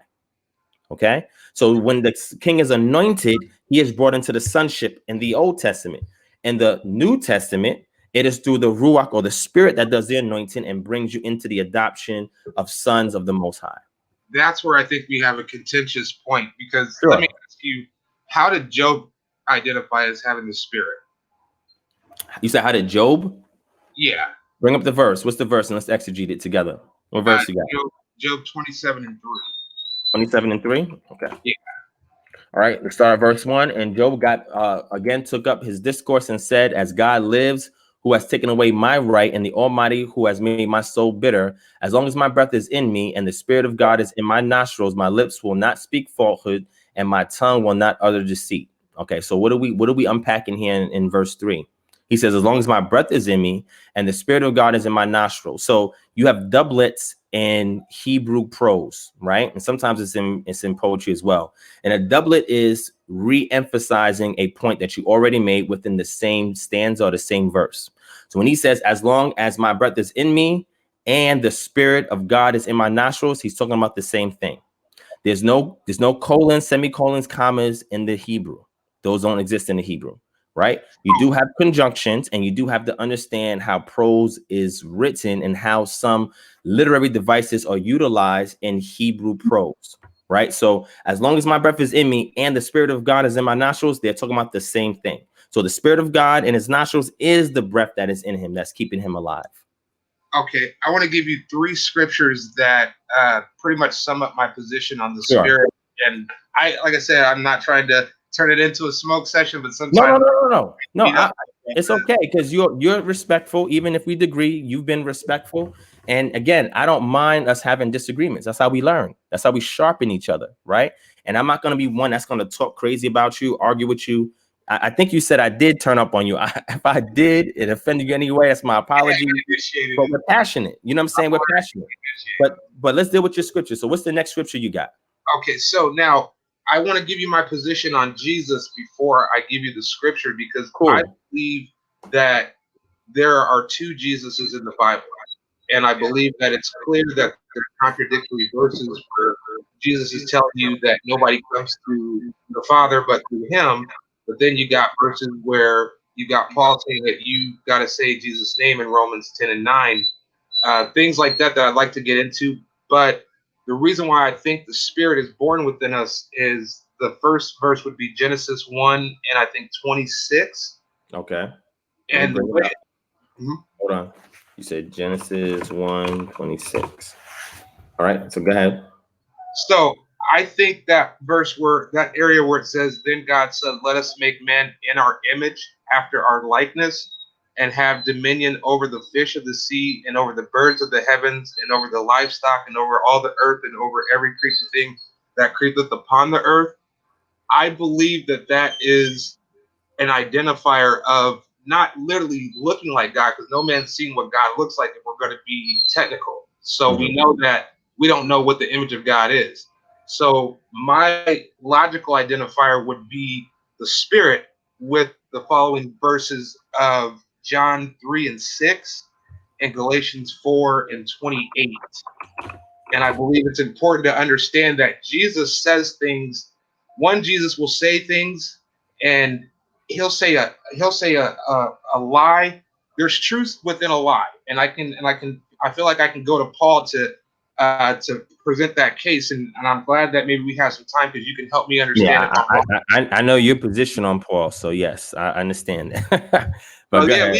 We had a discussion because I thought I knew your position, and that's where I aired out. I went back and watched some of your videos. Was like, oh my goodness, that was so foolish. So I respect that, brother. So yeah, no problem.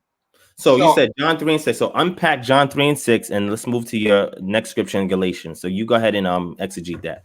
So I believe in the false Jesus will usually say verily, verily. And I believe the way that you can identify the word of God is when the prophets say, like, thus saith the Lord. When you see things that say verily, verily, to me, it's a little questionable, because I don't believe that baptism was an Old Testament idea. And I believe that when you read 3 and 5, he says, truly, truly, I say unto you, unless one is born of water and the Spirit, he cannot enter the kingdom of God.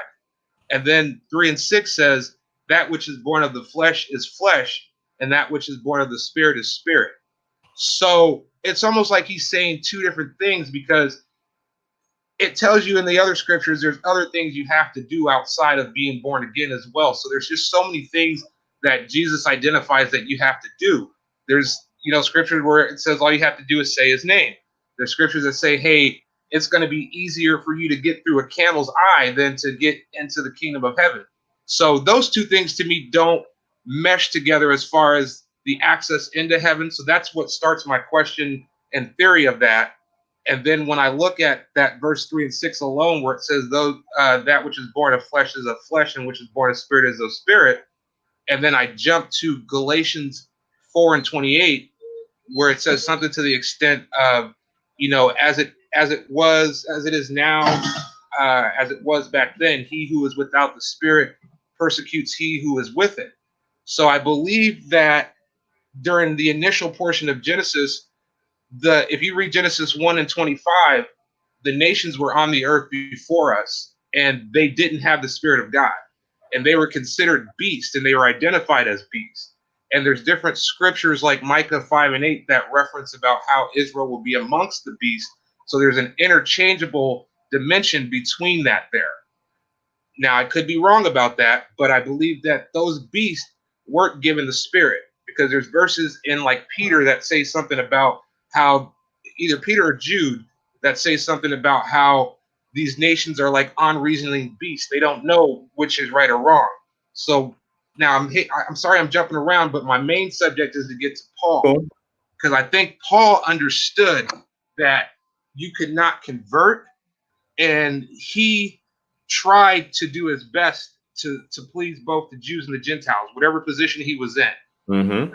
When we look at Romans 2:14, where he says, those who do what is in the law, essentially, but don't have the law, become a law to themselves, you have to ask yourself, did God actually say that? Because it doesn't harmonize with verses in the Old Testament like Psalms 147 and 19 and 20, where it says, hey, he showeth his word to Israel and specifies no other nation. And if we follow that same line of thinking in verses like Micah 3:6, where God said he doesn't change, we have to really analyze what's being said in the New Testament. And I think Paul actually tells on himself. I think, and you can help me out with these two verses. I think Romans 1:25 is a verse where he says, who changed the truth of God into a lie and said, worship the creator or the creation, who is, go ahead and go to that verse. And then there's one in Romans 3:8, where I think he says, through my lie on God, why am I still judged a sinner? And then you get into those verses in Romans. I got a few more where he talks about wrestling against the flesh and him being cardinal and wrestling against it. And like, so let's go ahead and let me know. I've spoken Yeah. enough.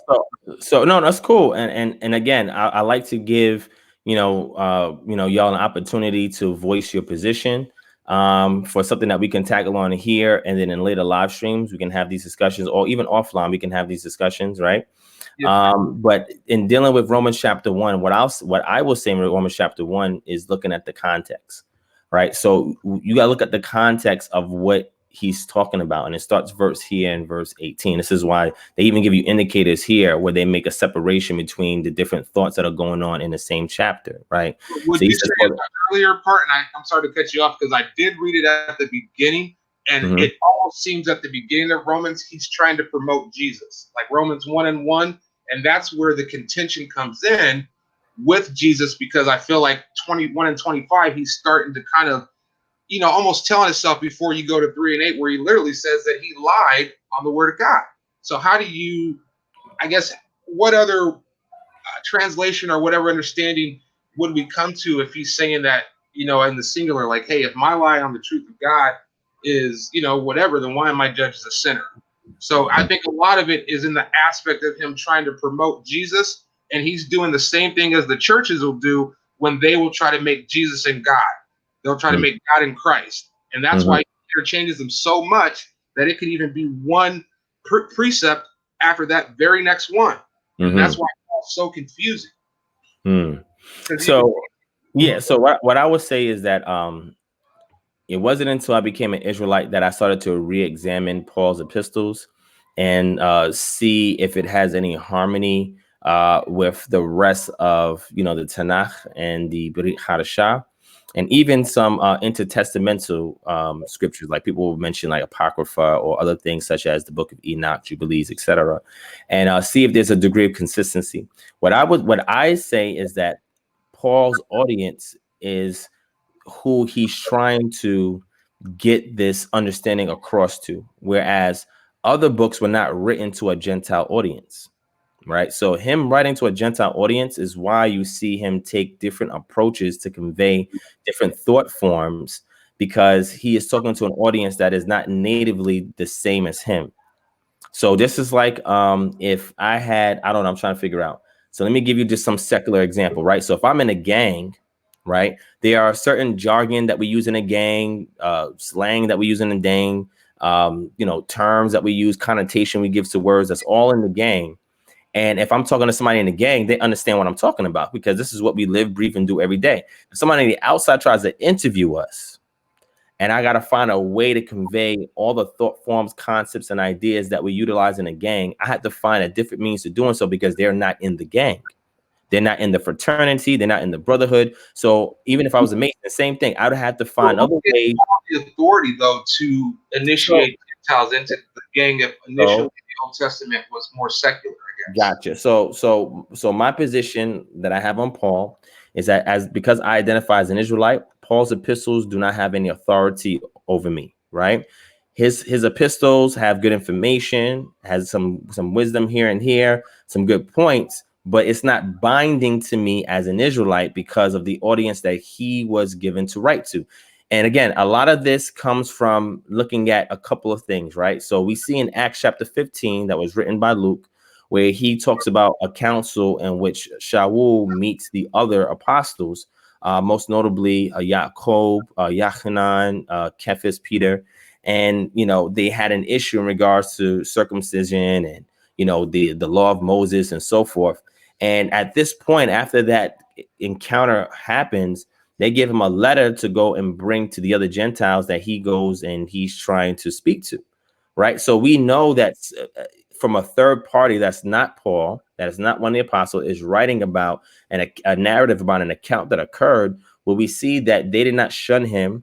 They did not tell him, well, you're wrong. What are you doing? Don't represent us. They actually, after they rendered a judgment on a matter, they gave him a letter to go and take it and disseminate it amongst other Gentiles. Now, some arguments are made that Luke, because he was a traveling companion of Paul, that he was writing the narrative in a light that supports Paul's or authenticates Paul. Some people may say that, right? Some people say that no, Luke is an independent writer altogether who's just piecing together information that he has preserved from the ecclesia to put together a narrative to validate Yeshua in his gospel, and then the works of Paul later on in Acts. You know what I'm saying? So that's the first thing. The second thing is Paul says from his own personal testimony in Galatians chapter 2 that he was given the right hand of fellowship to go to the uncircumcised, whereas Cephas and Jacob or James and John and them were sent to go to the circumcised, right? So this is what he Gave him said. the authority to do that. So his authority would be in Acts chapter 15. So it would be, what is your position on Acts chapter 15? Do you think that that is an authentic narrative that has been laid out by Luke, or do you think that that also has been tampered with? I believe it's been tampered with because I believe that the 12, they were Israelites. So I believe the 12 were Israelites. I may be wrong. I just have a lot of suspicion about the New Testament. So I don't want to keep bouncing around. Yeah. So let me read this. Let me read this real quick. So if you're saying that the book of Acts is also tampered with, would that also be what we're looking at here in Acts 15:22, where it says, "Then it seemed good to the apostles and the elders that with the whole ecclesia to choose men from among them and send them to Antioch with Paul and Barnabas. They sent Judas called Barsabbas and Silas, leading men among the brothers, with the following letter: the brothers, both the apostles and the elders, to the brothers who are of the Gentiles in Antioch and Syria and Cilicia, greetings. Since we have heard that some persons have gone out from us and troubled you with words, unsettling your minds, although we gave them no instructions, it seemed good to us, having come to one accord, to choose men and send them to you with our beloved Barnabas and Paul." So do you believe that this has been tampered with? Well, let me ask you this. Were they preaching Christ? Who's they? Paul and Barnabas. Yeah. Okay, so that's where my contention comes in about them. So in the book of Luke, does he not say, and I think Luke 1:16, that he's seen Satan fall from heaven like a light? That's not in Luke 1. It's in Yes, that's in the book of Matthew, when he's talking about giving power to the apostles. But I know what you're talking about. So that particular verse right there, and I remember you referencing that in our previous discussion. Luke 10 and Luke 10 and 18. There you go, Luke 10 and Matthew 10 as well, right? Because that's when he's sending them out, right? So when he's making a reference to that, I'm trying to figure out, how are you linking that to Acts 15? because I'm linking it to Acts in general. Because if you go to what is it, 2 Corinthians 11 and 14, it Okay, talks about how Satan transforms into an angel of light, correct. And that's and Paul then saying right. So then that. if you there's a book of, I think it's maybe Acts 13 and 26, where it talks about the light that shined down on Paul, and then Paul asked that light who it was and called that light Lord before he even got an answer. He But said, but but then he got an answer, right? but yeah, he did get an answer. But how do we know that that is actually Jesus? Because it doesn't harmonize with any prophecy in the Old Testament as far as how he was going to come. I'm assuming is what. Well, that doesn't have to be a prophecy, because if you look at the synoptic gospels, after Yeshua was, after he was killed and resurrected, he appeared also to the apostles. Was that a prophecy? Yes. Yeah. Where? Which scripture is that? You're talking. Are you talking about or are you talking about John 20 and 17, where he was a gardener after he supposedly had died? Because that's where Mm, my big Well, contention with Jesus. well, what I'm saying is, when he resurrected, and it could be in John, even John 21, right? If you look at Yeshua, you'll see that he reappears to them after they discover his tomb is empty. He reappears to them and he spends time with them, at least 40 days. And the reason why he was doing that was to kill time until he ascended. So that way, when they go back to Jerusalem, is during the time of Pentecost or Shavuot. So the people who conspired to put him to death during Passover and unleavened bread, they will be returning back. So that's why it says he spent 40 some days with them and told them to go and wait in Jerusalem until you have Ruach from on high, to go speak to those same people that was there 49 days prior that put him to death, right? So I'm going back here to Acts. So if you're making a reference to Luke, Luke is attributed to be the author of the Gospel of Luke as well as the book of Acts, right? Yeah. If you're mentioning Corinthians, that's Paul's epistle. So let's isolate Paul's epistle for a second. If we look at Luke in the context of Luke, right? When he's saying that, he beheld Satan cast down to the earth like lightning, right? That reference has to do within this overall context of them being given power, right? And the fact that that same power that casts Satan down from the Shamayim, or the heavens, is the same authority that he's given them to trample on every scorpion, every serpent, or any unclean spirit, because he was sending them out. So that's the context of that. That's why he used that reference, because he was explaining to them that same power that he beheld that did that, they also will have that same authority. And that's within the context of Luke 10, because they're casting out spirits. I just don't see that there. But can you break that down for me in those previous verses where you're getting that? All right. So Luke 10, after this, Adonai appointed 72 others and sent them on ahead of him 2 by 2 into every town and place where he himself was about to go. And he said to them, the harvest is plentiful, but the laborers are few. Therefore, pray earnestly to Adonai of the harvest to send out laborers into his harvest. Go your way. Behold, I am sending you out as lambs in the midst of wolves. Carry no money bag, no knapsack, no sandals. Greet no one on the road. Whatever house you enter, first say, peace be unto this house. And if a son of peace is there, your peace will rest upon him. But if not, it will return to you. And remain in the same house, eating and drinking what they provide, for the laborer deserves his wages. Do not go from house to house. Whenever you enter a town, they receive you. Eat what is set before you. Heal the sick in it, and say to them, the kingdom of God has come near you. But whatever you enter a town, they do not receive you. Go into the streets and say, even the dust of your town that clings to our feet, we wipe off against you. Nevertheless, that the kingdom of God has come near. I tell you, it will be more bearable on that day for Sodom than for that town. All right. Now, what verse you said it was? Verse 16, 10 and 16. All right. So woe to you, Chorazin. Woe to you, Bethsaida. For if the mighty works done in you had been done in Tyre and Sidon, they would have repented long ago, sitting in sackcloth and ashes. But it will be more bearable in this judgment for Tyre and Sidon than for you. And you, Capernaum, will you be exalted to heaven? You shall be brought down to Hades. The one who hears you hears me. The one who rejects you rejects me. And the one who rejects me rejects him who sent me. Now watch this. Here is the context. The 72 returned with joy, saying, Adonai, even the demons are subject to us in your name, your power, your authority. And he said unto them, I saw Satan fall like lightning from heaven. Watch this. Behold, there's the parentheses. I mean, not the parentheses, the quotations are still open. Behold, I have given you authority to tread on serpents and scorpions and over all the power of the enemy, and nothing shall hurt you.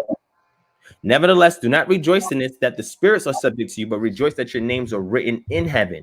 So he's using this verse right here, this saying, I saw the adversary fall like lightning from heaven, to say that this is why they are now being given authority, because Satan was in the heavenly realm. Now he's been cast down, and being that he is here, his name that they're using is giving them authority over his power, over his minions, because this is the context of subjugation of other ethereal beings, that they have been given this power that he has given them in chapter verses 1 and on. So this is the context. This Satan falling like heaven from the sky has nothing to do with Second Corinthians, where Paul's talking about, that even the adversary himself can transform as an angel of light. That's a different context. And if you're talking about the light that's shining from heaven that Shaul says, you're saying that could be what Paul's talking about Second Corinthians, but that is not looking at everything in its context, right? Because then you have to account for the rest of the chapter that is speaking about something that's totally unrelated. So when we get to Acts 15, I just want to know from you, it's Acts 15, the verse that I read. Do you believe that that's authentic based on this narrative that's being written here? If we was to isolate it from the other verses, the other books, just looking at this, do you believe that this is an authentic account that a third party is recording about the apostles and Saul? I don't know, honestly. Okay, there's nothing wrong with that. I just wanted to know your position. So that's why I said that when you ask who gave his authority, that's why I gave you Acts 15, which is Luke, who's a third party that's recording this narrative. And then you have Paul himself that's given his own personal testimony in in Galatians chapter 2. And then in Second Peter, I don't know if you see Second Peter. Do you see Second Peter as authentic or not? Parts of it. Okay, so when he talks about the writings of Saul, do you believe that was something that was false? Like here, verse 15 says, and count the patience of Adonai as salvation, just as our beloved brother Paul, who wrote to you according to the wisdom given him, as he does in all his letters when he speaks in them of these matters. There are some things in them that are hard to understand, which the ignorant and unstable twist to their own destruction, as they do the other scriptures. Do you believe that portion is authentic? Yes. Okay, so if this is authentic, now you're seeing that Cephas is co-signing Shaul. Now, what specifically is he co-signing? I don't know. This is extremely general. He's not being specific here, right? Which means it opens up the door for us to try and discern what he's referring to, right? But at the same time, this is him authenticating Paul, which goes back to Paul saying in Galatians 2 that he's been given the right hand of fellowship from this individual. And then Acts chapter 15, which shows a council in which Shaul was presented to the apostles, namely Peter. And then after their discourse, he sends other men that was with the apostles. Remember, Paul, after he converted, he didn't go right to them. It took him years before he came to them. But when he did go to them, not only did they send people from within their company at Jerusalem to go along with Shaul, they also gave him a letter to give to the Gentiles that he is giving his message to. So these three things attempt to authenticate Paul's ministry. Now, again, my position is because Paul out of his own mouth says specifically that he's gone to the uncircumcised. I'm circumcised and I identify as an Israelite. Therefore, whatever he writes does not have any authority over me. It's not binding with me. So I can pick and play with it and say certain things about it because it's only through Gentiles that need that. Now, some people say the Gentiles will know the Israelites, they lost their customs and they were uncircumcised. We have extra biblical data that show that these dispersed Israelites were still keeping circumcision. I'm gonna bring that out in a future lecture. This is not to annul or disannul, anything that people are saying that these northern tribes were uncircumcised. I'm not saying all of them were circumcised. I'm just saying we have some extra biblical data of the places that they were scattered to where they were still keeping circumcision. And if that's the case, if we find any of them that are in these realms in which Shaul was going or Paul is going, and we have any extra biblical data that shows that they lived there and that they kept the custom of circumcision as well as other things, then who really is Paul talking to when he's going to Rome, when he's going to Corinth, when he's going to Thessalonica? Who was his audience? Right. And that's something that we have to discuss a little further and meet out after we look at all the data. And I will share with you the references that I have outside the text that show the lives that was being the lives of the northern Israelites in these regions and the things that they were doing, right? So we would just have to work together in another live stream or offline or whatever, but we could keep talking. But again, Chris, thank you for coming on. I just want to give time to the other people on the panel. Email me your contact information. We can talk offline, right? And go a little further into this. You say things that I had to go back and look at, and hopefully I've given you stuff to go and re-examine. But again, let's continue to build. Even with disagreements, we can still learn. And I know I learn every time you speak, my brother. All right? All praise, brother. All praise. All right, King. So I look forward to seeing you again, man. You enjoy the rest of your day, okay? Shalom. All right, shalom, King. All right.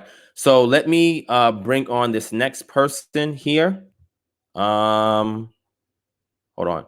So Courtney, what happened, Courtney? You dropped off. I have no problem giving you another opportunity to talk, Courtney, because you are extremely intelligent, my brother. Sometimes it may not seem that way because when you write sentences, they look kind of crazy, but that should not de-alienate you from your intellect, right? So if you want to talk in the future, Courtney, and again, I know you're an Orthodox Christian, right? That you also do textual criticism and you're pretty good at it. You know the Greek and you're pretty good at it. And like I said, I've done textual criticism. I've delved into the Greek so we can have a great conversation. But if you're going to come and troll by means of name calling and acting funny, then I don't want to have that type of dialogue with you because the energy is going to be different. Right. So I don't want to have that type of energy. I want us to have a dialogue in which the audience can benefit from. Not that it's a personal issue between you and me, but a discourse in which the audience can benefit from. Me and Chris, we just talked. You know, me and Chris, we got into it last time, right? But we ended off as brothers, right? He came back on now. Brother's extremely respectful. I allowed him to put forth his claims. I cross-examined it. There's some things that we both had to follow up with, right? And that's what we're going to do once this session is over. That is how we handle things on this channel. Right. I'm not going to sit up here and go back and forth with you because you're throwing out slurs. Right. I'm not going to tolerate that. You know what I'm saying? So unless it's somebody I already have a rapport with, I don't really have a deep rapport with you. Right. My other brother, Big Judah, who came on here, me and him have a rapport, even though he talks crazy. Right. I don't have that rapport with you yet. So I can't co-sign what you're doing. And I think that is completely inappropriate. You know what I'm saying? Why would you have to resort to ad hominems if you feel that your foundation is sure?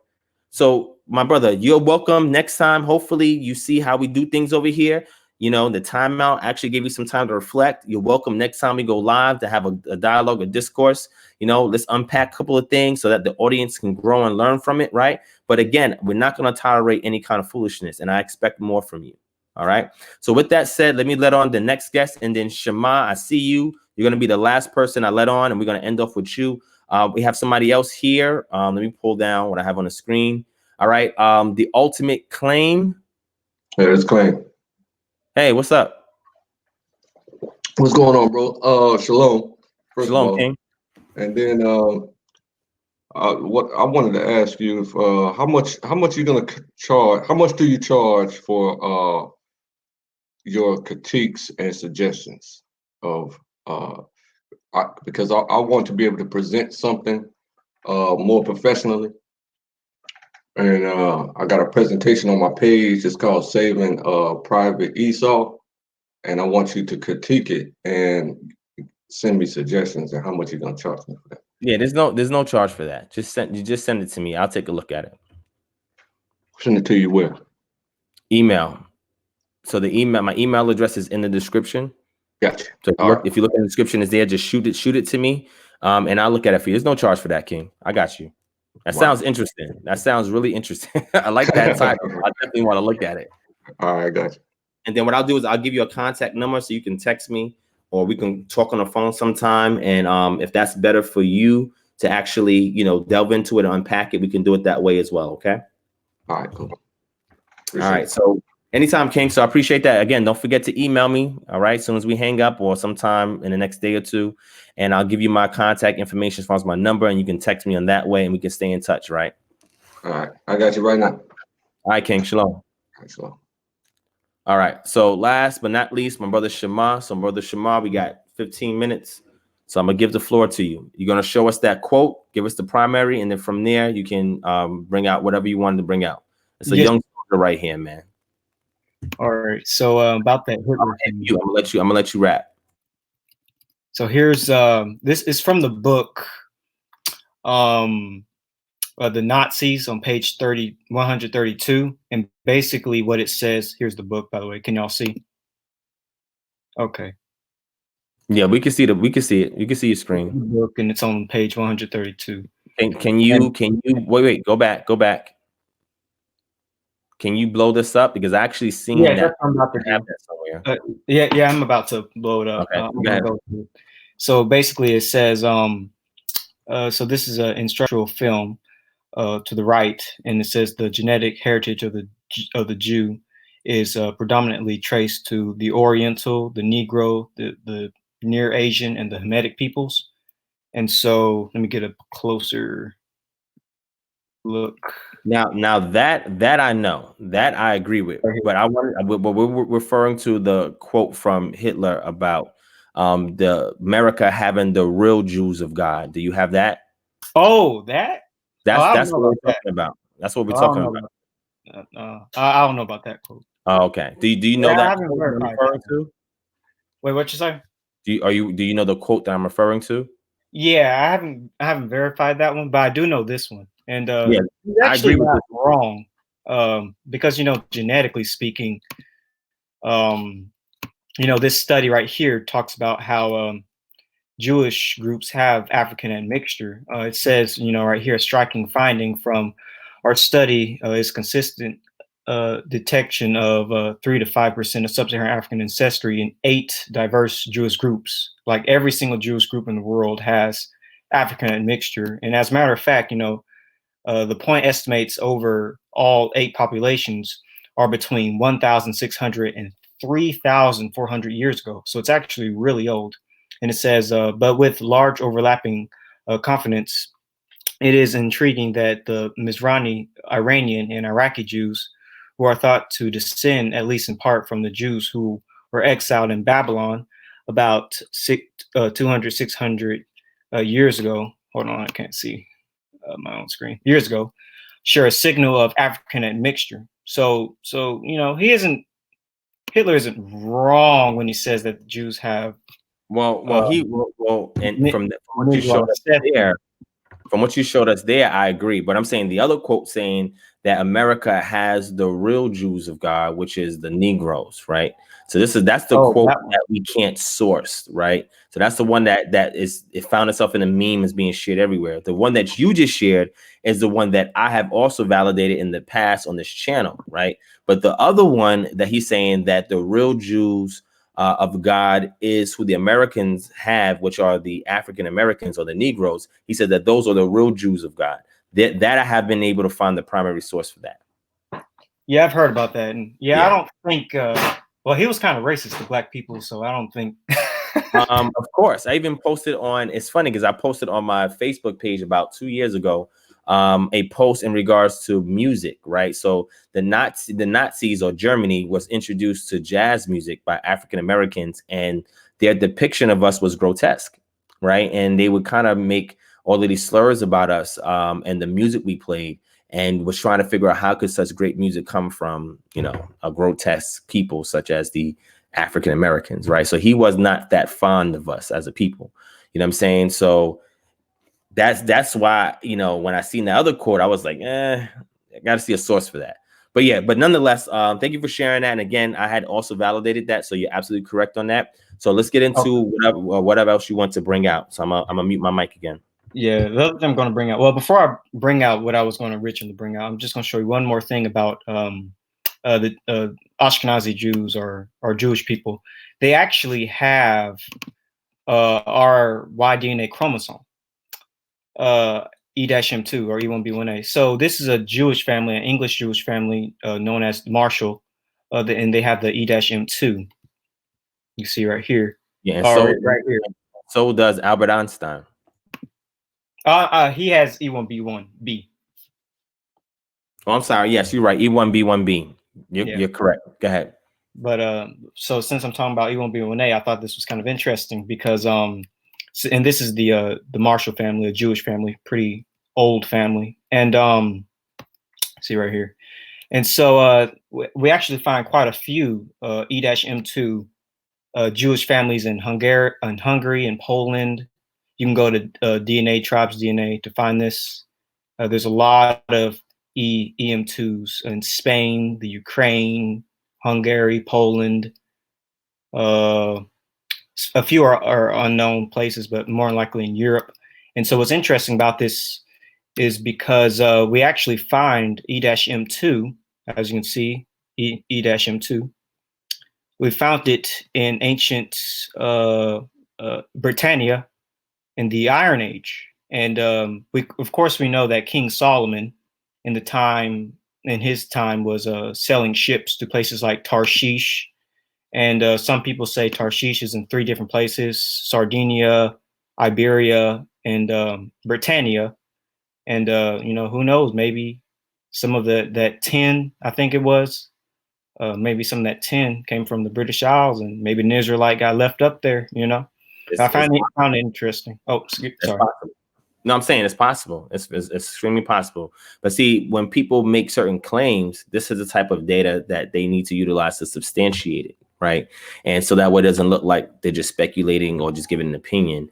This is how you kind of build a foundation before you make the conclusion. So you're using a great methodology for disseminating this. So keep going. Yeah, keep going. Go ahead. You got the floor.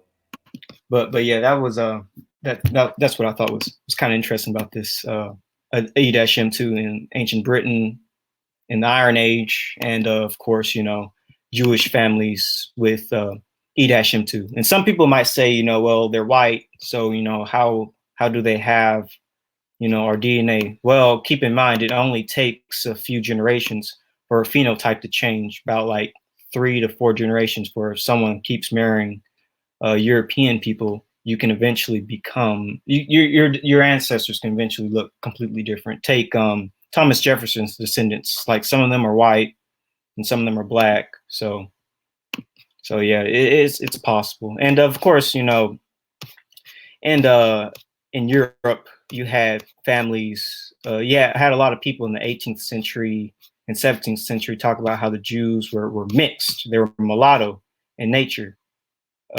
Like this quote right here, which talks about the Eastern European Jews who settled in Austria, Poland, Russia were Negroid too. And here are a couple of Jewish people with a mixed phenotype. And you can get this quote from here. There's actually quite a few quotes that talk about this. Here's another one. It talks about Karl Marx and how he kind of looked mixed or Negroid. And it's kind of funny when you look at some Jewish art that over time, a lot of their rabbis tend to start to look more European. But when you look at their actual photos, they're kind of more mixed looking. But we know that, in the 15th century, there was Black people in places like Germany and in Europe. And a lot of these people aren't there today. But, I find it kind of interesting. What happened to these Black people in the 1500s, 15 AD in Europe? Well, some of them, of course, as you can see, were killed, and others mixed. Some of them were kicked out and expanded. The Moors, a lot of them also claimed to be, Jewish or Jews, and they were also kicked out by Queen Isabella, in 1492. You know what I'm saying? So some of them, there was a remnant that stayed behind and they mixed in with the others that was there. And there was some that was sent to the west coast of Africa and to the Isles off the west coast of Africa as well. So that bloodline, I'm sure, even before, because you got to recall also that you had the Barbarian coast, or you had the what we call the white or Barbary coast, the white slave trade, right? Where you had, whites that were living on the coast of Europe and the North African, peoples that were there were sailing in ships, and they were taking those off the Barbary coast and putting them into slavery. You know what I'm saying? So that's a history that a lot of people don't really delve into. Are you familiar with the Barbary coast slavery? Oh yeah, I have a lot of friends that recommend me it. A lot of friends that descend from Japheth that recommend me to study it, and I looked into it, and I'm like, oh okay. So this is where the lighter skin Amazigh possibly come from. But you can keep going if you.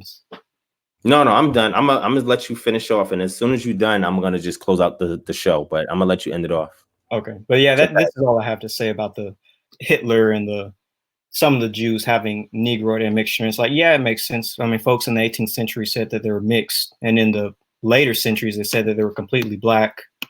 And of course, like the Mishnah said, they were like boxwood, and this is the color of boxwood right here, boxwood sculptures.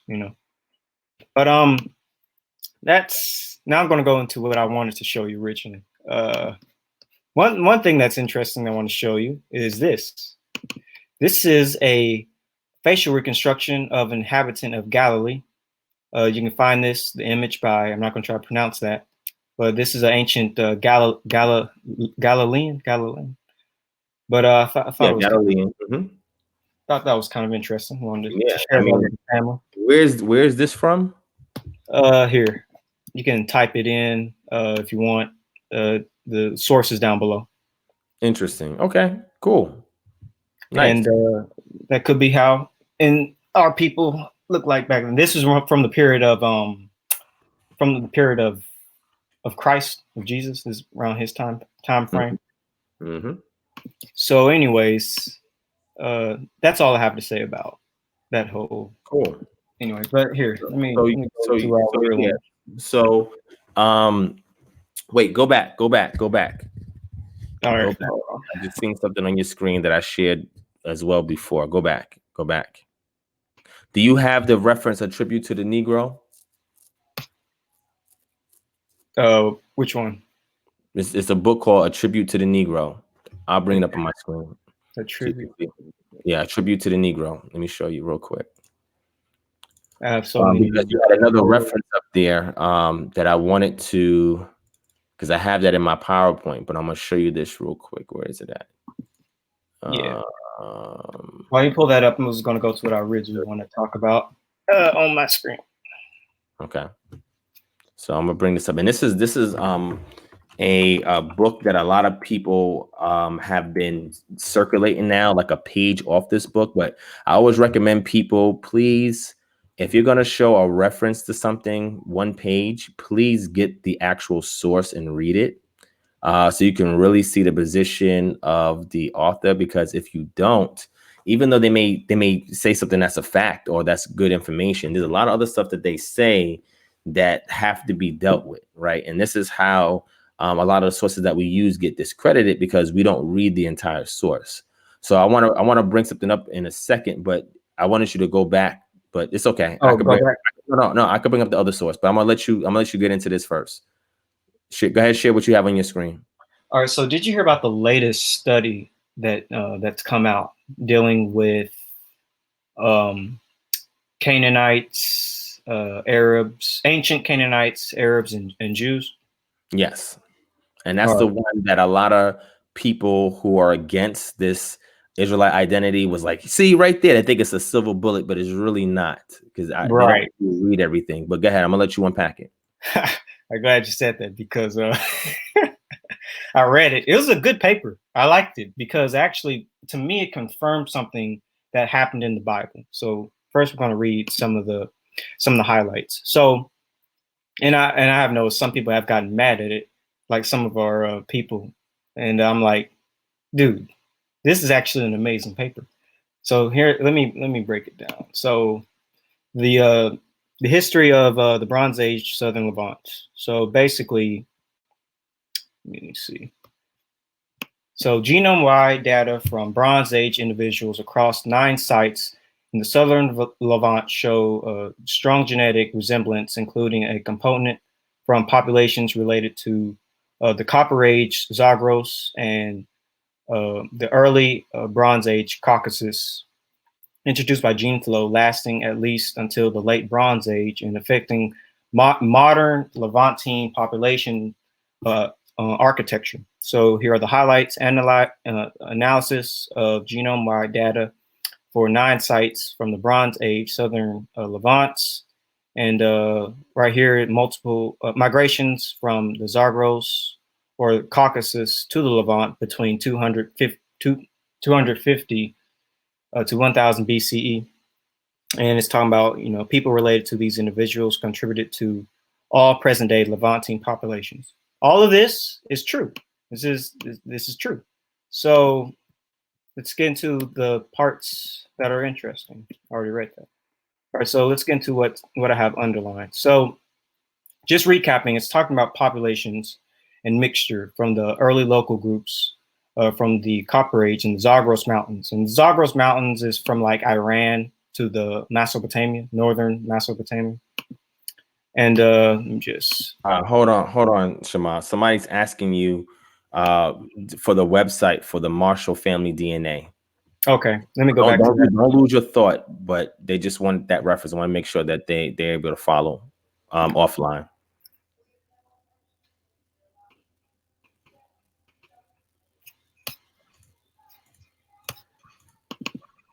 So it's from Ancestry.com. Type in Marshall family history, and that should be it.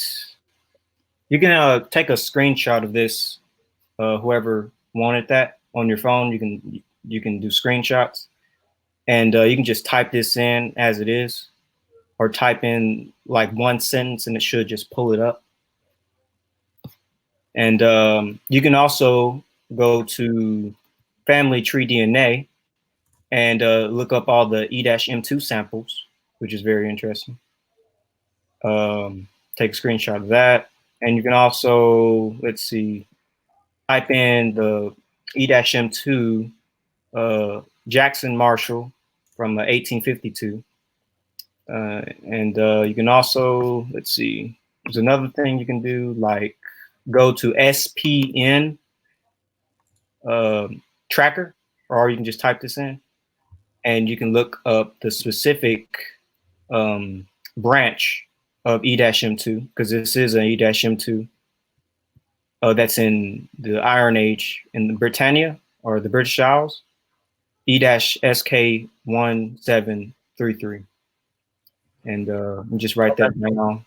Cool. They'll get it on the replay. So DJ said thank you. So go ahead, go back to your point dealing with that article. Yeah. So about this article. All right. Don't want to spoil what I have.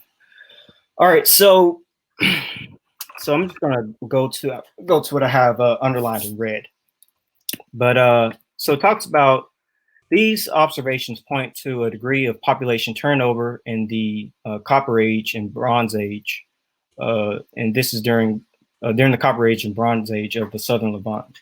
I'm just trying to skim over it really quickly. And so basically, what we found was that, let me get to the important parts. Let's see.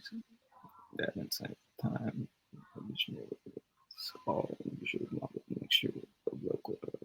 All right, so almost all the individuals can be modeled as a mixture of local and early Neolithic populations and populations from northeastern part of the Near East. And on this channel, I've talked about the Natufians and the Natufians having haplogroup E, and the Natufians even having sub-Saharan African genetics, the Niger-Congo to be specifically, because I know if you say sub-Saharan African, some people might be like, well, it could be talking about East Africa. Well, no, this one specifically said Niger-Congo. So going back to this article, so it says present-day Jewish groups and Levantine Arabic-speaking groups are consistent with having 50% of or more of their ancestry from groups related from people related to groups who lived in the Bronze Age Levant and the Copper Age Zagros. So what we have here is that saying that some people from the Copper Age of the Zagros Mountains, which is in Iran, came into the Levant, but there was already a people living there. So let's keep going. Fact. So Let me skip that. All right, so right here, here's when things get interesting. So with regard to the timing of these events, archaeological points to cultural affinities between the Kura Axis Caucasus and the Karabakh Southern Levant.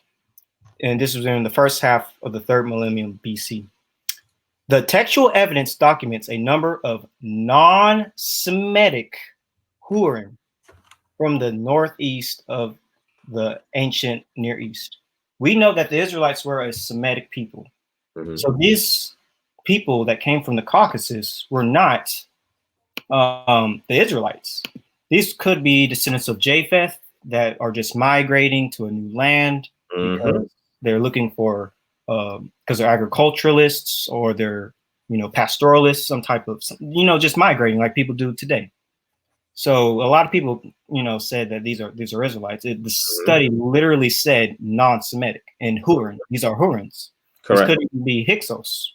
Because we know the Hyksos were a mixture of Indo-European speakers and Semitic speakers. Yes, sir. So just going to the next part really quick. And so let me go back. Yeah, I'm gonna let you end off with this, and then I'm gonna share something real quick. I'm gonna close out, but go ahead. All right.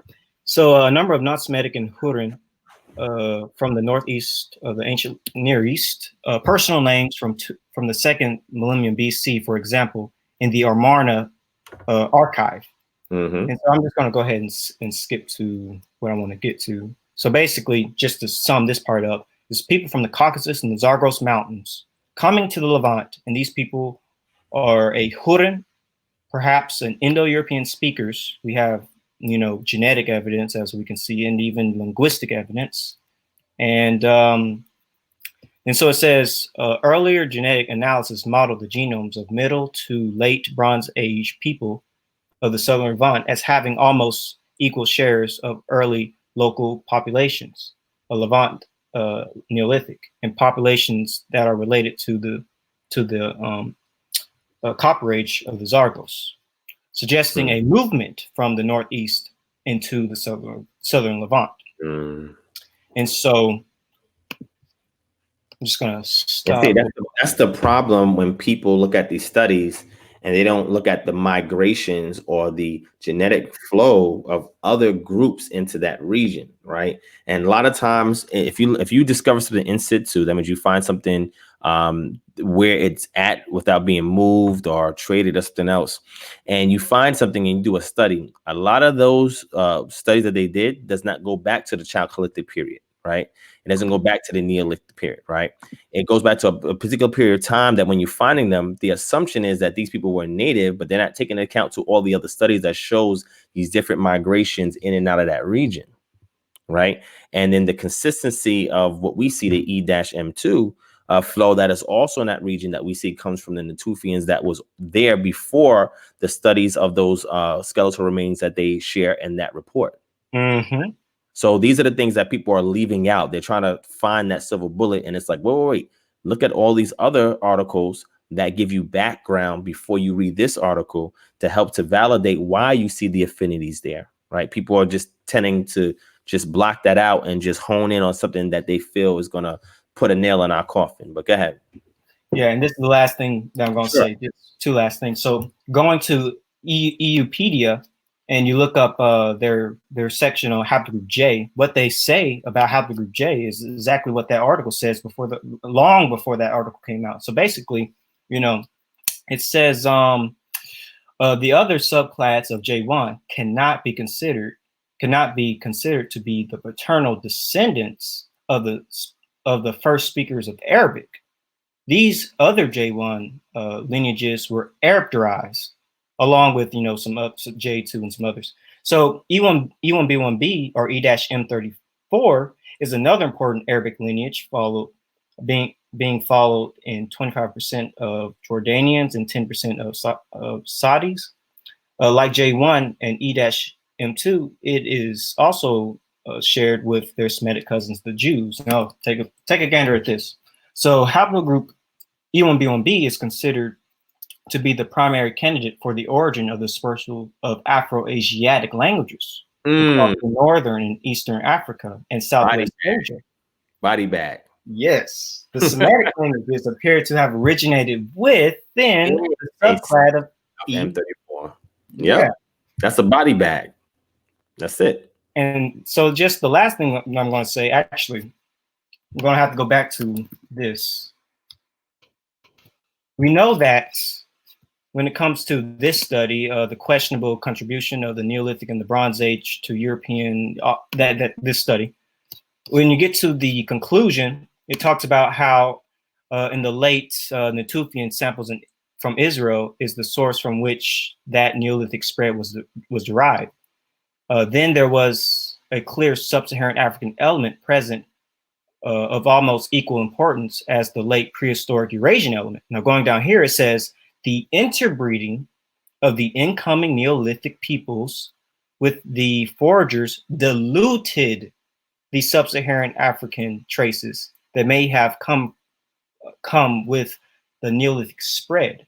So they were once there, but the DNA got diluted and some people migrated away. But so the very last thing that I'm going to say, I know I'm taking a long time. No, that's okay. This will be your last point. Go ahead. Nail it out. The last point is that this actually fits. This could fit a biblical narrative. I don't know if y'all are familiar with this, but are y'all familiar with the War of the Nine Kings? The War of the Nine Kings is very interesting because it talks about a Mesopotamian army coming from the north of the Caucasus regions, because we have people like Goy, who was one of the men in his armies that came into the Levant. And basically the narrative is 4 Mesopotamian armies and 5 cities of the Jordan plain. They got wiped out by this group of Mesopotamians, and Abraham had a small elite unit as well. But what's interesting about this is that there is a guy called Tidal, and this is a picture of Indo-Europeans. Tidal, and he is often called the nations, the peoples, or the Gentiles. And it's believed that Tidal may be in reference to the Gutium. And the Gutium were a Zagros people that came into southern Mesopotamia and northern Mesopotamia, and they're the ones that upset the Akkadians that were there in the region. Yeah. These guys could be the J people. Facts. Coming from Iran based on the other articles that you just showed. Yes. So I believe that this fits the biblical narrative of the 9 kings. That's great. I never connected it like that before. Well, actually, that's not true. So what I proposed a couple years ago was that the Gutians were the ones that drove Abraham and his family to north of Mesopotamia before they descended into Israel. And they had some issues there because when the Gutians came in, they were doing like smash and run until they subdued the cities of southern Mesopotamia. And then that forced a lot of the people to move north, because what happened was the idols that were being sold there were replaced with the Gutian idols, right? When those people had subdued that area. So anybody that was selling idols in that region had migrated north away from all the carnage so they can continue their business. It wasn't thriving in the south when the Gutians were there. So I propose that they're the ones that drove Abraham to Haran and from Haran to Canaan, but those Gutian peoples were still, in those regions, right? And when I say regions, I mean as far as the Levant, you know what I'm saying? So this right here, that you brought that up, it like makes me click and say, wow, you know what? They could have been the ones connected to those armies that he was fighting, because he would have been familiar with them not too long ago, that forced the migration of his dad, Terah, and him to move north because their idol business was not working in the south because of these people. You know what I'm saying? So that's I'm gonna look into that. That's pretty good. I was going to put this as part of my presentation. Like this isn't the whole thing. I actually have more. So save the more stuff, because I want you to have an exclusive here and show that on this channel, because a lot of stuff that you're saying, I'm in alignment with, you know what I'm saying? And it's good to see somebody else making those same connections, you know what I'm saying? So I do appreciate that. So let's stop it here, because I'm going to use the next 7 minutes just to make my point. And then I'm gonna close out Iri, aka Shema, aka I'm not gonna put your government name out there, but every time you come on here, you know, you lay it down, and I appreciate it because there's people in no problem in adjacent communities that have an issue with our community and our claim. And they say that we run away from DNA, and I'm like, no, we don't. There's ways that we can make a circumstantial case to prove who we are, even without the exact direct evidence, right? Because those type of studies are done all the time to show the ethnogenesis of other groups or other tribes or other peoples in other regions, right? So we can make a great case. And what I would like to do with this brother is give him my sources and my work in the DNA field, and he can work it.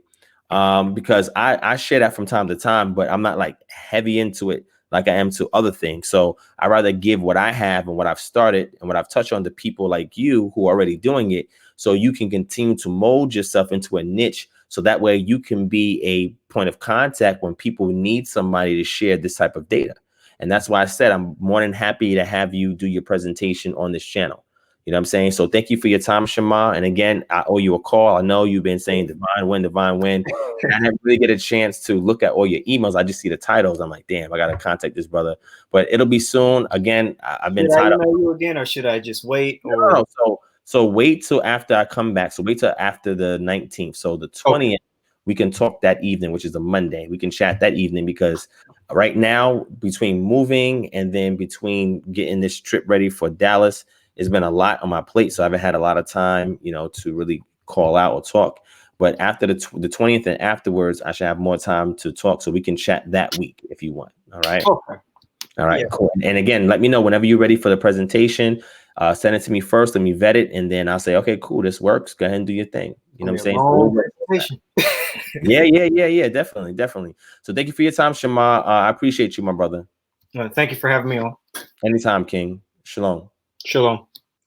All right, so the last thing I want to deal with, and shout out to everybody, all my panelists. Shout out to all my panelists that came on, and you know, share what they shared. Again, you know, here, you know, we allow this type of environment for people to come, whether they agree or disagree with what's being taught on this channel, to share their perspective. You know, we'll deal with it, we'll work on it, and we'll build from there. At the end of the day, we leave off as brothers and we keep it moving. You know what I'm saying? But what I wanted to share before I leave is I was trying to show people that when I put forth a case for our affinity to the ancient Israelites, is looking at various sources, right? So primary sources are great. And then there's an interpretation of primary sources. Shema, you could put the link to your Twitter in the chat. You could do that, that's fine. And you guys go follow him on Twitter, where he puts all this stuff out on Twitter, right? That brother's heavy. You know what I'm saying? A lot of stuff that he did, I've done, and there's some stuff that he's done that I haven't even done yet. You know what I'm saying? But this brother is pretty sharp when it comes to that. And he's super young. He's super young. You won't even believe his age. That brother has a lot of knowledge, right? But so one of the things is the DNA component. And you know, with me, we can't make a direct, we can't use DNA as direct evidence. It's always circumstantial evidence. And the reason why is because we have not exhumed any Israelite skeletal remains and have extracted a DNA from petrous bones of skulls. Even though they do possess these skeletal remains, that data has never been released, right? So what they try to do is make circumstantial cases to disprove, and then we have to make circumstantial cases to prove. But until we have that direct ADNA from skeletal remains from known Israelite sites that we have extracted from individuals that we know are Israelites, then it's still gonna be a game of circumstantial evidence, and then going back and forth to refute and to rebut and refute. So what Shema has done and what I have done on certain cases is make that circumstantial argument. And there's other people in the community like Ronald Dalton and others who also have attempted to make these arguments. You know what I'm saying? And these things also have to be fleshed out, vetted out, and we have to come to some consensus of some time that we can utilize together as a team to give to the naysayers. But another piece of trying to reconstruct our Israelite identity is looking at primary sources. So primary sources, sources of people who've traveled in West Africa and have been given word and or saw themselves people who were Jews or communities of Jews and or natives that had Jewish customs or practices. Now, they would identify them as Jewish because they're Judeo-Christian and their lens comes from Second Temple Judaism, and that's how they would view things from the Old Testament. We look at it as Israelites, or me, from ancient pre-Israelite Israelites who have migrated into West Africa and have brought with them those Israelite customs and infused them among the natives in which they live. And now you have that Semitic bloodline that's been infused among the natives, and now you have a conglomerate of people, right? So some of those references that one of the ones that I'll end off on this, one of the ones that I've seen that's been roaming around on the internet is the one from a book called A Tribute to the Negro. Okay, it's called A Tribute to the Negro. And I'm going to show it on the screen real quick. Oh, excuse me. And it's by Wilson Armistead. And I'm going to show you the reference people use, but then I'm going to show you the entire book, because some of the things that he was saying in there was how white Arabs changed color to black when they came into Africa. Now, two things. Did that happen through admixture, or did that happen biologically because of the environment, whether it's the UV light, the diet, or whatever the case may be?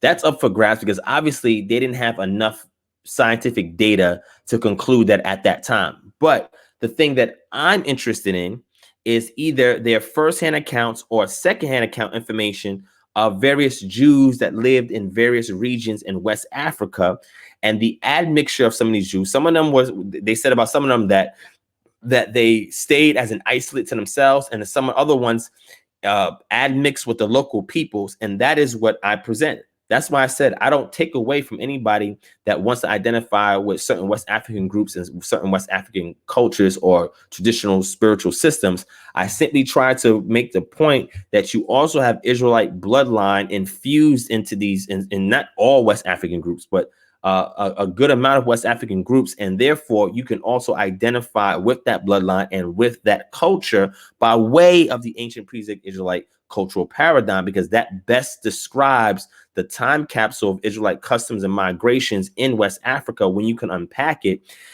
from out of what was left there today. There's remnant that's left there today. And when you look at these firsthand accounts of travelers and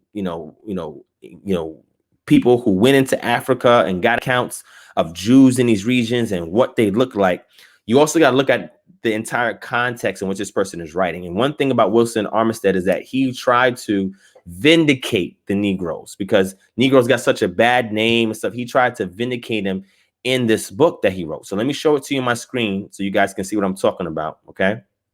Shout out to Frontline and No for the donation. Thank you so much, my brother. I appreciate that. Well, Hebrew Unity, that too, and that, I don't subscribe to all Bantu being Israelites. Like, that's not my subscription either, right? Yes, there are some groups of them that are, but all of them are not Israelites, right? But that's just my position, right? But let me go ahead and show you guys this reference real quick. Give me a second. All right. Let's bring it up on the screen. All right, so this is the book that it comes from. It's called A Tribute for the Negro, being a vindication of the moral, intellectual, and religious capabilities of the colored portion of mankind, with particular reference to the African race, illustrated by numerous biological sketches, facts, and anecdotes, etc., and many superior portraits and engravings by Wilson Armistead. Yeah, some of these fonts, they are like 8 different fonts to write this. Is like no uniformity at all. They didn't really care about that back then. But here's the reference right here, right? It's on page 65. And pay attention, because I'm going to jump from 65. I'm going to jump before 65 and get to 65, 66. So the reference here is here. It says on page 65, a remarkable fact in the history of Loango. And Loango is a coastal city in the Republic of Congo, right? I'm going to show you guys on a map what that is in a second. And the Empire of Congo is that the country, now remember, what year did the European nations divide up Africa? Well, it was after 1848, right? So they didn't divide up Africa officially until that conference in Europe, until maybe about 40 years later. So this is right before that even occurred. So Loango was a coastal city in the country, or the Empire of Congo at the time. He said is that the country, according to a statement which was fully credited by Oldendorp himself, a writer of most correct judgment and of unimpeachable veracity, contains many Jews settled in it who retain their religious rights and the distinct habits which keep them isolated from other nations. Though thus separate from the African population, they are black and resemble the other Negroes in every aspect as to physical character. So when I make the case that there were Israelites that settled in the Empire of Congo, Democratic Republic of Congo, on the west central coast of Africa, we have accounts of people that say that they were Jews in that region, which means if you don't see them there today, either they admix into the local peoples there, or they migrated out, which probably didn't happen because they settled there for a reason. Or number three, that some of them got taken along in the transatlantic slave trade. I'm just putting it out there. These are possible probabilities, right? So if you're going to argue that, yeah, Israelites was in Central Africa, you have to go to primary sources like this that say that they have accounts of Jews being in these regions. This is a primary source of this, right? But however, one of the interesting things about things that he was saying was trying to figure out how white Arabs or white Jews turn color. And one thing he's saying is that wherever they migrated at is like the form they took on of the people. So if they migrated into Europe, they would take on European form. They migrated to the Middle East, it would be Middle Eastern form. Other areas of the Middle East, they migrated into Africa, they would look like Negroes or have a Negroid features or whatever. This is one thing that he was saying, right? And remember, he is not an anthropologist per se, but he makes references to other anthropologists or other people. Now, the one issue that I did have reading his book, and again, this is why you got to read the entire work, is that he references Blumenbach. And, Blumenbach was responsible for anthropological racism. He's the one that came up with the idea of the three major skulls, right? You have the Negroid skull, the Caucasoid skull, and the Mongoloid skull, right? And he was showing that the Negroid skull, as far as features and a reflection of those features, when you see a person with those features, it reflects their intellect, that they were they were not they were inferior to the Caucasoid skulls that they found in an area in Georgia, right, which is in Europe, Asia area, right? So you gotta be careful when you use these references. And like I said, I'm only concerned with the references that state where they have discovered Jews from, whether it's their own firsthand account or the account of others, and where they look at the practices of individuals there and things that they do resemble Israelite customs. Right now, it could be natively African. They could have been ignorant to it, or it could have been an dissemination of customs for the Jews that lived in that region through what I say all the time. It could be through acculturation, cultural diffusion, and enculturation. Right. So let me show you the actual book itself, because I have the actual book itself open, and I'm gonna bring it up on the screen. That might be a little bit more clearer. Okay. And then I'm gonna end off with this. Here you go. And this is the book right here. Now, what I want to show you guys is page 64. And again, you have to get the entire book. You can get it for free online. Go to archive.org and you can grab this for free. Okay. He says here in page 64 now, the Jews, however slightly their features may have assimilated to those of other nations amongst whom they are scattered, from the causes already stated, certainly form a very striking example as regards the uncertainty of perpetuity in color, descended from one stock and prohibited by the most sacred institutions from intermarrying with the people of other nations, and yet dispersed according to the divine prediction into every country on the globe. This one people is marked with colors of all: fair in Britain and Germany, brown in France and in Turkey, swarthy in Portugal and Spain, olive in Syria. Hey, look at that, olive in Syria and Chaldea, tawny or copper colored in Arabia and in Egypt, whilst they are black at Congo in Africa. Okay, he goes to say the researches of Dr. Pritchard have dispelled many of the ideas formerly entertained with respect to the general persistency of color and features in the human race, especially of color, on which the greatest stress has been laid. In some particular states of constitution, the skin of whites became either wholly or in part black. On the other hand, it's well known that the black loses part of his original tint in a state of civilization. Now, that sounds really strange, because that right there sounds like Black people intermarry when they're in a civilized society in order for them to marry off their dark color so that way their offspring is lighter and can fit better in that civilized society, right? So it says, it is remarkable in the United States that while Negroes kept at field labor retained their pristine color. Listen to this. He says, those who are domesticated as servants become paler at the second and subsequent generations and also lose their African features and other peculiarities. So either you're saying because they're not in the sun, they're not going to be as dark as the ones in the field. And remember, I shared this with you guys before. Different West African tribes were chosen for different roles in the Americas. Some worked in the field, chosen for the field. Some was chosen to be artisans. Some were chosen to be domestic servants. So you have different tribes now that may have slightly different features or different hues of color. But he's saying here that the Negroes that was kept indoors, they became paler over time and started to lose their African features. Well, that can only happen through admixture. Well, how else could that happen? You know what I'm saying? Like, how else could that happen? Now, as far as their complexion, because they're not in the sun so much, you don't have as much impact, you know what I'm saying, on the skin, on the melanin responding to the UV light, right? So that's something totally different altogether. The melanocytes, how they're responding to the UV light. But as far as features is concerned, you still maintain that because that's from genes. But if there's intermarrying, which is a slave master, which is raping the women in there, or you know, the white wife is having sex with the domestic slaves that's in house, all this stuff is happening. So that now the bloodline is being diluted. So when he says that there's Jews that are found in Africa and they look like Negroes, exactly, that can only happen through admixture. I say that the original Israelites were a bronze colored people, right? There wasn't sub-Saharan, Sudanese black, right? Or Congolese black, but they had a much lighter hue. They were bronze, but when they came into these regions, admixtures happen over time, maybe not initially, obviously, but over time. And that is when they start to share features with their neighbors in that region. Hence why I say that Shemitic blood has been disseminated into various groups in Africa. Okay. Then he goes on to say instances of white people who have become black in consequence of migrating into tropical latitudes are more rare and not so distinctly made out. Yet, according to several accurately informed scientific writers such as Waddington, Dr. Ruppel, M. Rosette, there are black races in Africa among the genuine descendants of immigrants from Arabia.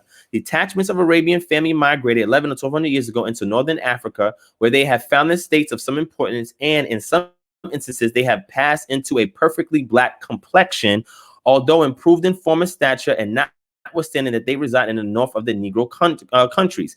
Then it goes on here. A remarkable fact in the history of Loango and the Empire of Congo is that the country, according to a statement which was fully credited by Oldendorf himself, a writer of most correct judgment and of impeachable veracity, contains many Jews settled in it. Come on, load up. Many Jews settled in it who retain their religious rights and distinct habits which keep them isolated from other nations. Though thus separate from African population, they are black and resemble the other Negroes in every aspect as to physical character. Now, let me show you this last thing on here, and I'm gonna get to my last point and I'm gone. Right? So he has here references to Blumenbach, right? And this is what had me concerned, okay?